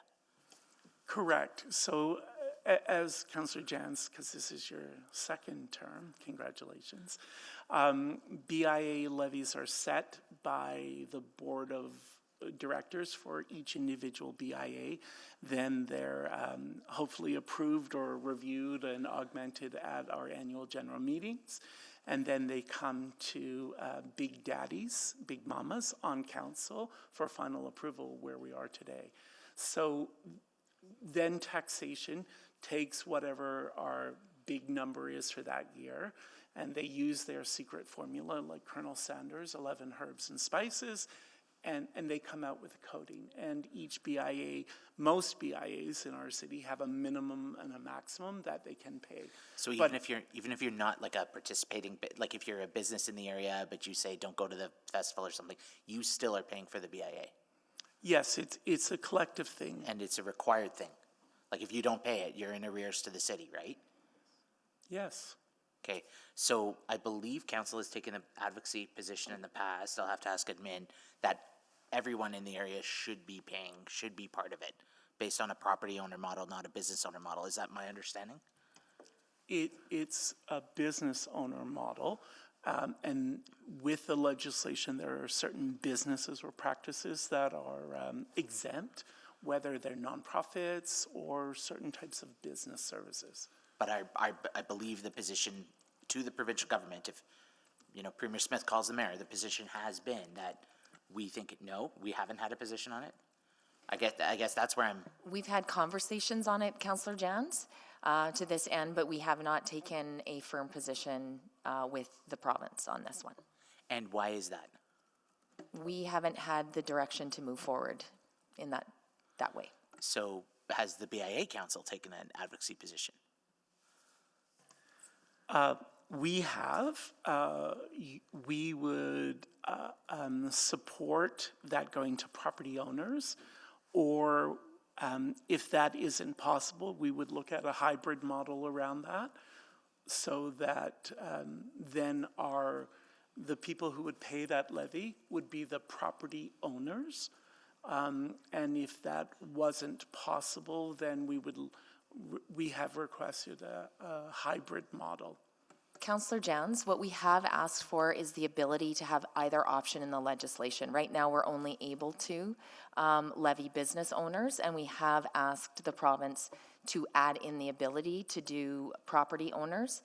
That hasn't happened yet. Okay, that's why I started by saying I'm new, because like I yes, it's a second term, but like some of this, it still feels it still feels like a new conversation, and I'm out of time, but I would like to come back to this, and because it ties into this other conversation about problem property owners or derelict properties, or just there's no carrot or stick around the vacancy rates right now. Thank you. Thank you, Councillor Tang. I just want to clarify, I think I heard from Mr. Jane your comments that city is working on expanding BIAs or creating new ones. So I was just wondering if Ms. Lally-Porte can, or administration can just clarify that, because I feel like that's the first I'm hearing of it. On the recruitment of new BIAs? Yeah. So the ability to set up, or what drives a new BIA comes from the business community. That's what I So what thought, yeah. administration does is when we have interested groups of businesses who want to set up a BIA, we'll help them navigate that process to make it happen. So we've tried to work with community to make that happen. We haven't gone beyond our 13 yet, but we're here and available to help should there be businesses who want to go down that path. So are there any in the pipeline, those conversations? None at the moment. Oh, okay. Just checking. Thank you. Thank you, Councillor Wright. Thank you. I'm new too because I don't have a BIA in my ward, but so I am asking out of ignorance. Can we set up, like a property tax subclass for a geographical area? I'm going to see if taxation is on the line, if Anton could help me out here. Sorry, Councillor, can you just repeat the question? Can we set up a subclass for a geographical area for a BIA rather than having like the BIA fees to the business? So certainly what we have discussed, as Alyssa mentioned earlier, was the looking for the ability or the enabling legislation to be able to to gather the BIA levy from the property tax basis. Instead, if you are instead proposing doing it through the actual property tax, that's in the city of Edmonton, collecting it through its normal process, so then you wouldn't have the same levy creation that the BIAs currently do. It's a bit of a different process. And in that process too, I would say likely no. The ability to subclass non-residential taxes is actually quite limited. And so that kind of a tool doesn't really exist on the non-residential side. So it'd be specifically if we saw that change to BIA legislation that we'd be able to do something along those lines. Okay, thank you very much for that. Are you willing to move another round of questions? I will move another round of questions. Second. Seconded by Councillor Paquette. Please vote for another round.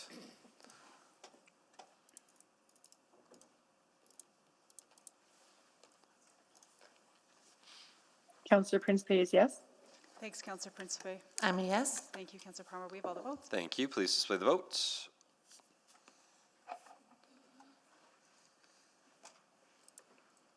And that is carried 13-0. Councillor Stevenson. Thank you very much. I'll try to wrap up in the next 5 minutes. So just to administration, in terms of, we've heard some of the questions about the fees. I know that there's lots that goes on behind this, but could you just remind us if our 2026 budget has accounted for these fees? Like, have we already budgeted for these expected revenues? I'll start by saying totally appreciate the sentiment around the fees, and we've seen the letter and totally respect where everyone's coming from. I just wanted to start by saying these program reductions originated from the 2024 fall SOBA, and so then we took that decision. It was in private at the time, and so we moved from a fully subsidized city program to a shared program where it was like a cost recovery model. And so then, since that was an in-private item, we waited for the minutes to be approved. From there, we rolled it out to the unions and staff and BIAs back in that March, April timeframe. We can get that exact date. And so then, since then, as we've been talking through, like, how do we do this? That's where that engagement and the details have shifted in terms of not necessarily the what, but how exactly we shift to this model, and then the pricing and timing and those types of things. But we can speak to, like, the maintenance underneath the patios and those types of details. Well, I think just at a very high level, just sort of understanding what options council has, recognizing previous decisions. So let's say, and again, this is just hypothetical. I just want us to all have a shared understanding of the options and implications. But if we were to say, hey, we do want to suspend the fees until the agreements are renewed in 2027. Yeah, sorry, to answer that question more directly, at the fall 2024 SOBA, so a year ago, once that was approved, that would have been removed from the budget for 2025 and moving forward. So if there were to be, and so there was a staggered approach to that. And so if we were to suspend fees starting now, moving forward, we would be introducing a new structural budget variance that we would have to somehow look at how do we recover for that. Okay. So again, the expected revenues from these were incorporated into the budget.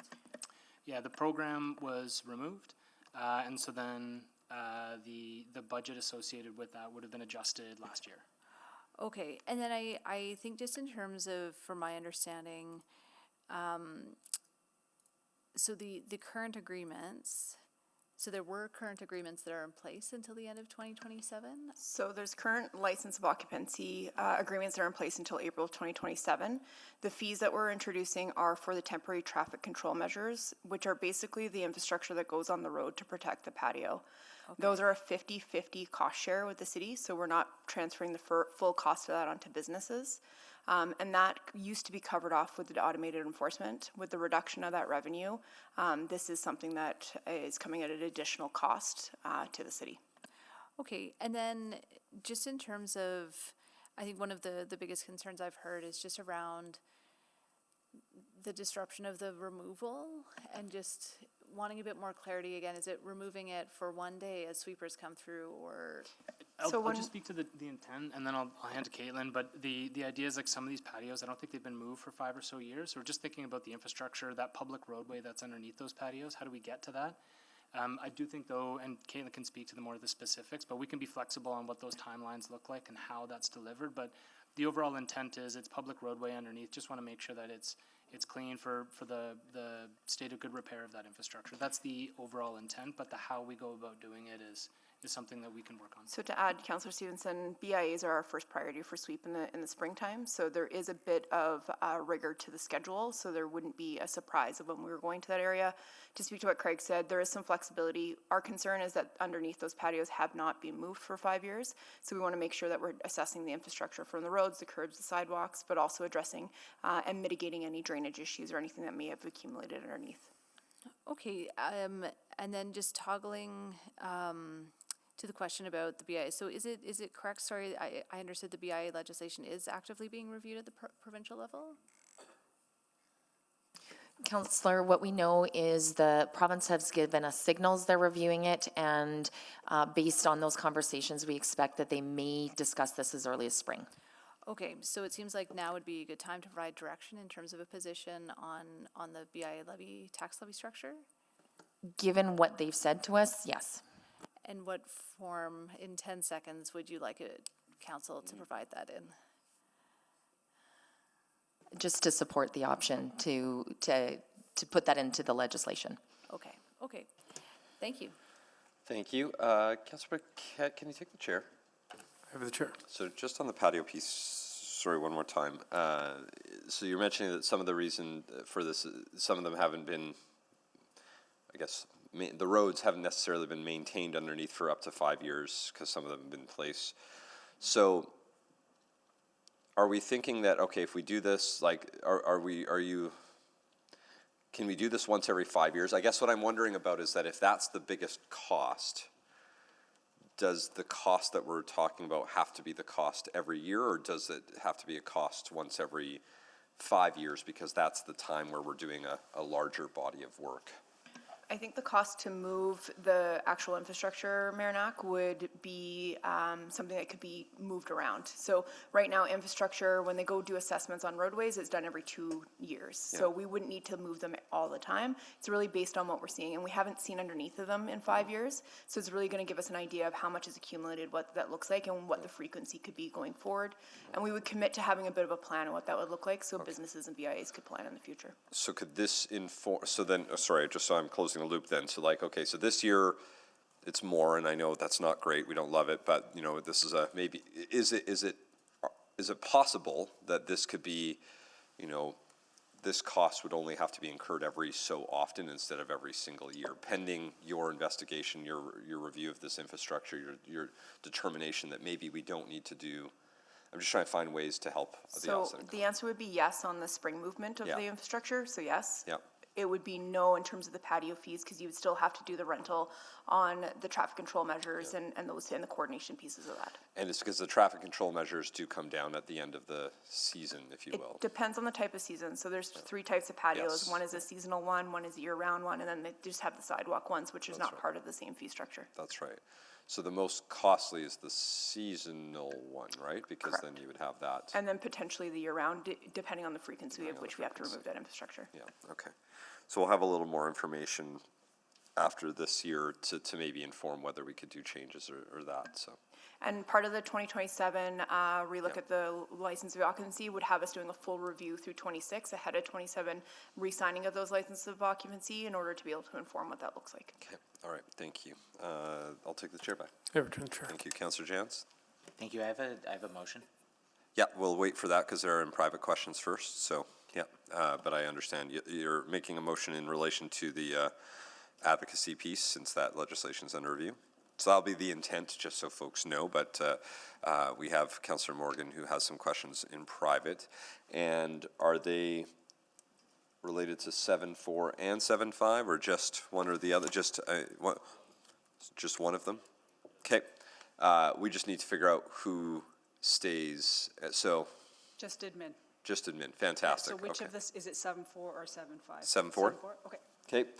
I don't see, I just want to double check, so there's no other questions on the board, and I know there will be a motion on that particular piece. So yeah, that'll probably just be a subsequent then, I guess, to, because we still have to approve the board, we have Yeah. still to approve the budgets, and then we would just do that as a subsequent, so. Okay, so I'll take a motion, Councillor Morgan, to go into private subject to the 30, sections. 20, 29, 34, 32. You moving that, Councillor Morgan? Yeah, should I read it out? No. No. Thank Then I'm you. moving that, thanks. Thank Second. you. Second. Second by Councillor Salvador. Fantastic. Please vote to go into private.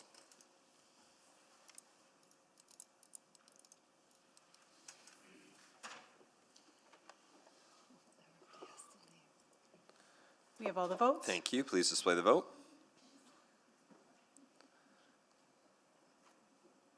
And that motion is carried 13-0. So we're going to go into private. There will be a motion on what we've just talked about.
We're back online. Thank you very much. I'll take, let's see, who had selected this? Councillor Stevenson, are you willing to move the recommendations in 7.4 and 7.5? We can do them together since they were.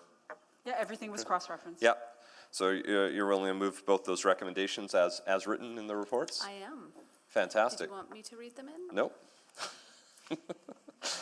As written, fine, yes, if we can read they're as written, so it's up to you. We'll read it out. I don't need to, I don't want to. Good, since it's as listed in the report, anyone is welcome to read exactly what you have moved there. That's the recommendation for 7.4. And do I have a seconder? Second. Seconded by Councillor Salvador. Councillor Salvador, do you have further questions? To administration, yeah, okay. Go ahead. And I realize we actually probably should have done the motion at the start of this in council. Anyway, I'm getting the hang of it. It's my first day too. Councillor Salvador, go ahead. Yeah, thank you. I just wanted to follow up on some of the discussion around the benefit of having kind of alternative pathways, I think was the language. And maybe I'll pause for a sec just while folks get settled.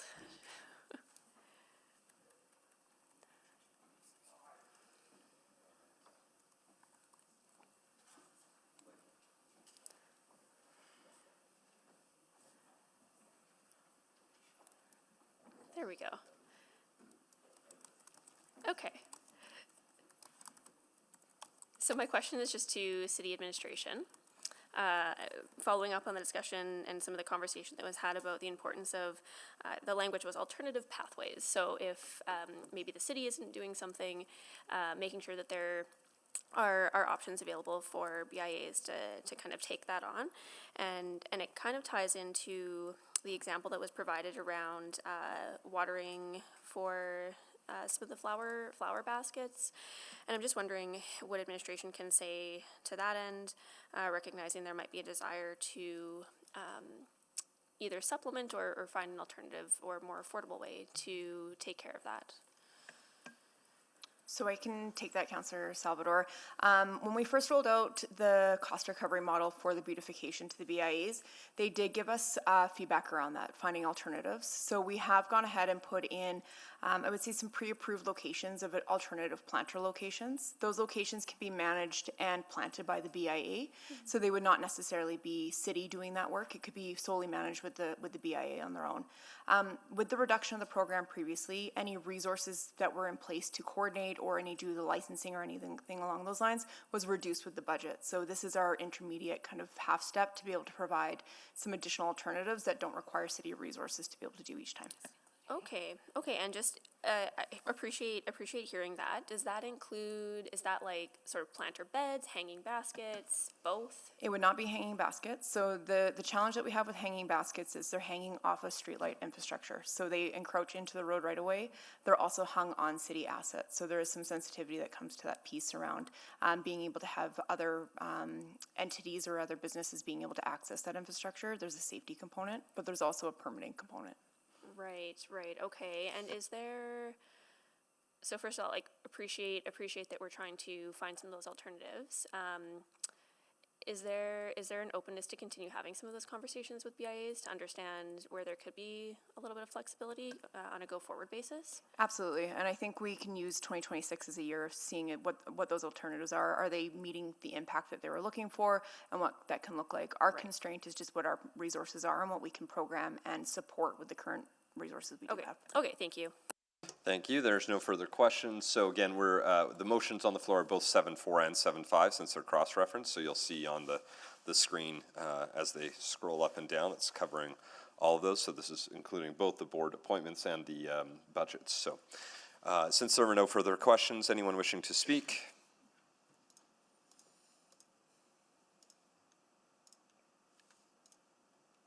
A lot of frantic clicking.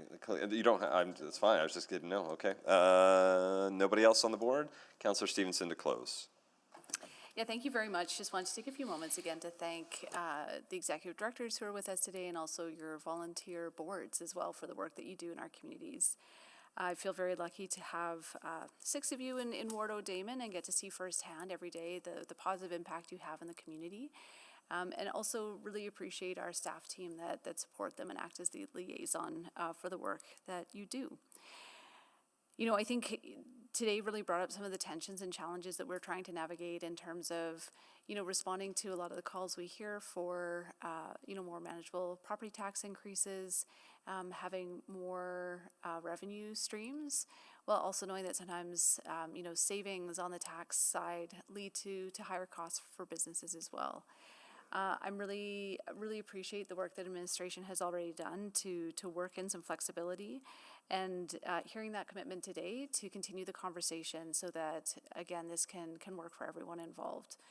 I appreciate Councillor Salvador articulating it as alternative pathways, just ensuring that, you know, if there's a service that we can no longer offer, that there's still ways that the BIA can deliver it. So I look forward to those ongoing conversations, and look forward to the ongoing work that we'll do together moving forward. So thanks again to you all so much, and encourage my colleagues to support. Thank you. Please vote.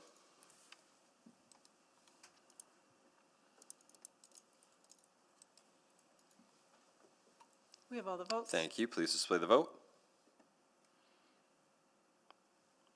And that is carried 12-1. Next will be the subsequent motion by Councillor Jans. Please go ahead. Thank you. I move that the mayor, on behalf of City Council, advocate to the provincial government for amendments to the Municipal Government Act to allow business improvement levies to be charged to property owners in addition to business operators. So this, Whoops. Second. Seconded by Councillor Salvador. Please take up to 2 minutes to introduce. Just very quickly, this is what we discussed, and the language here is tries to capture that optionality. Yep, I think it's really important we just take a position and help bring that forward. Thank you. I'll see if anyone has any additional questions. I didn't see anyone clicking on while you were introducing it. Oh, clarification question coming from Councillor Tang. Please go ahead. Sorry, so when we say be charged to the property owners, you mean the property owners of those commercial sites? But then this is in addition to or instead of? Microphone, please, Councillor Jans. It's the to allow business improvement levies to be charged to the property owners, not in addition to, not because right now we can only charge the business owners. Right. This would allow both. This is the wording. So you want both? You yes, want, okay. You don't want instead of? I think this captures the optionality that we heard from administration. I mean, I have a preference personally, but I think this is most palatable. Great, thank you. Thank you. I see no further questions. Anyone wishing to speak to it? Not seeing anyone. Councillor Jans to close. Nothing further. Thank you. Please vote.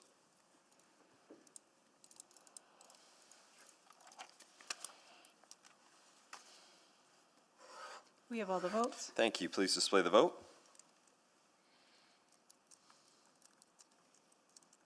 That is carried 12-1. We have one item of business left, a little bit of additional work left on 9.2, so I believe we have to go back into private. We will, from what I can understand, or, yeah, so I'll take that motion. Yeah, I've heard that moved by Councillor Stevenson, seconded by Councillor Tang. We've already had Councillor Wright, so Councillor Wright would leave at that point. Well, you can vote to go into private. You're allowed to. Just no, before we go into private, could Councillor Wright leave now? Yes. Yeah, as per the discussion point. So. And we're in council will be going in camera subject to sections 19, 29, 30, and 32 once you decide to vote. Yep. Thank you. Just we'll wait a moment. There will be no other items after this. This is no. So this is the last item of business for us on our agenda, to be clear. So yeah, I guess all the remaining notices of motion have to come back to the next council meeting because, from what I understand, but we'll figure that out as we're on the break. So please vote on going into private.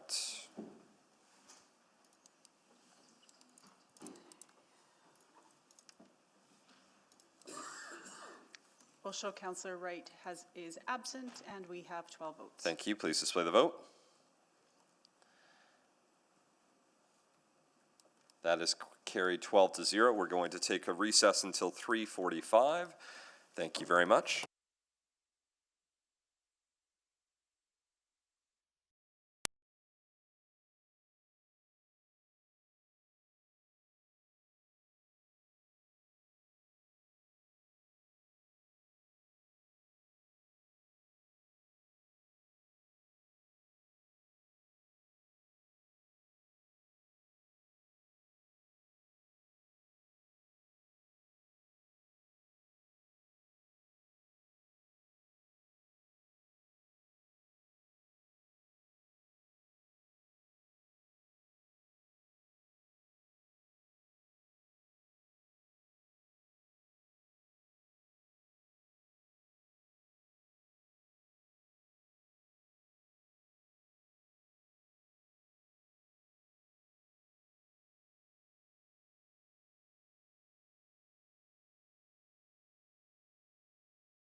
Thank you.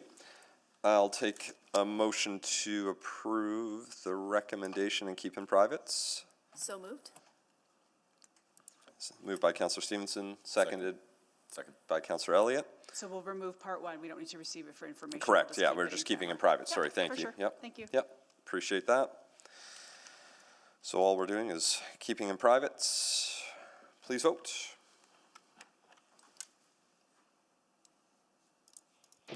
Yes. Thanks, Councillor Jans.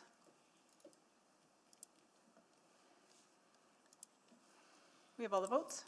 Thank you. Please display the vote. That is carried 12-0. And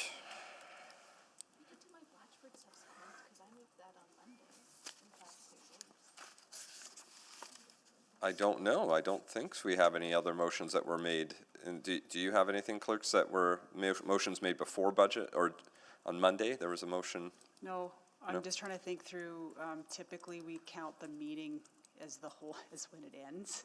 But, I mean, that's your call. It's just not on your agenda, so nobody knows you're discussing it. Yeah, I would and to be, suggest yeah. not adding it at this stage. Okay.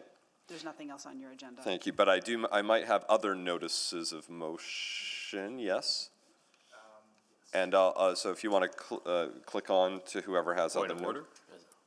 Councillor Wright? Oh, yeah, that's, well, not technically point of order, we will confirm. We're just, we'll let Councillor Wright know that we're back, although there's nothing else to be voted on today, so. I think, do you have the subsequent? Yes, I do, yeah. Oh, a subsequent to motion, this. yes. Sorry, my apologies. Okay, I was unaware of that, my mistake. So, well, we can make a note to, subsequent to the item we just, no, a different item. Okay, so we I'd can, let Councillor Wright know, but she didn't know we were doing anything else. okay. Let's just we'll send a quick, you've sent a note. I We'll did, I just- sent her a note, but I didn't tell her that we were doing anything other than adjourning. Hang on 1 second. I'm just gonna send, I think someone's texting her. yep.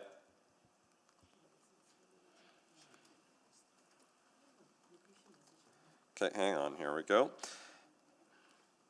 I've just sent a message. Can you make it, and then that might give a time if we can either hear back from our council colleague. You can make it, and then well, that's why I say, at least read it in right now. Read in your motion, and we can take a seconder, and we can either postpone it if needed, or treat it as notice. But while you're reading it in, Councillor Clark, go ahead. You can read it right in right now. Can we just clarify what item we're on? I don't know, so I'd like to find out the subsequent notice. So, subsequent to which item? Can you turn on your microphone there? Sorry, Councillor Clark. Yeah. Subsequent motion, it was in one of the private reports, so 9.1. Okay, Event great. update. Excellent. And have you worked on the wording with administration and Yes, the clerks to yes. make sure there's We nothing that do would have be, it. that the subsequent would not give away what we were discussing? Yes. Okay, very good. And clerks, do you have that motion? Yeah, and to be fair, we did not share this with administration. I think it was just shared with a member of the clerk's office. We need permission. We don't share with admin unless we get permission from the elected official. We have a few moments while I'm waiting to hear back from our other council colleague. If you want to share that with the administration, they can do a quick read to see if it's fine. Yeah, great, let's do that. And maybe I'll make let's see.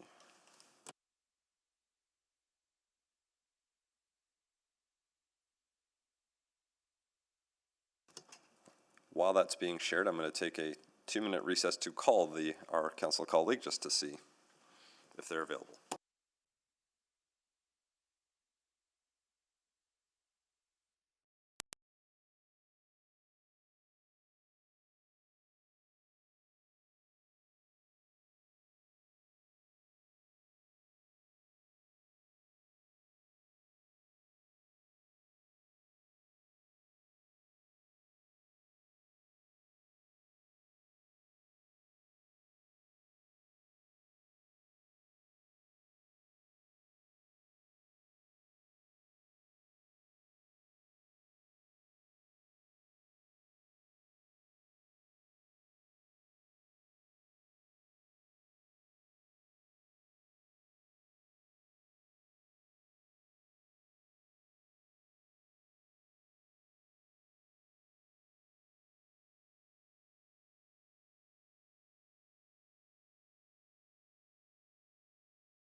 right, apparently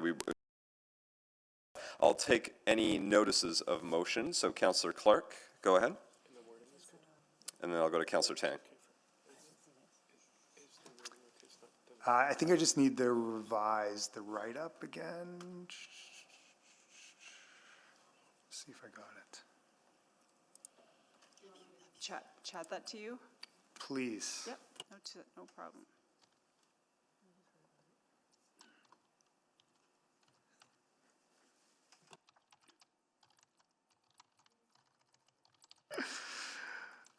Okay, I've got it in front of me. All right, thanks for everyone's patience. This is called, because I like to name these, the Community Legacy Motion. So it's that Administration Review, City Policy C603, Events Policy, and Provider Report with recommended updates and amendments, including the addition of a requirement for major event organizers to include a community legacy project for every event, to be made at the first committee meeting in 2026. Thank you. That notice is received. Councillor Tang? At the next available council meeting, sounds like January, I plan to move that the mayor, on behalf of council, advocate to the government of Alberta to immediately pause implementation of the recent changes to the Assured Income for the Severely Handicapped Act and Alberta Disability Assistance Program, and further that the government of Alberta undertake meaningful, accessible consultation with persons with disabilities, advocacy organizations, and community partners, and finally, that the province publicly report on the social and economic impacts of these changes prior to moving forward. Thank you very much. A notice has been received. Any other notices of motion? Seeing and hearing none, we are adjourned at 4:42, which means your Wednesday afternoon is back. Use it to reply to emails or fill it up with meetings that have been postponed, so as is always the case. Or as a mental health afternoon if you prefer. Thanks, everyone.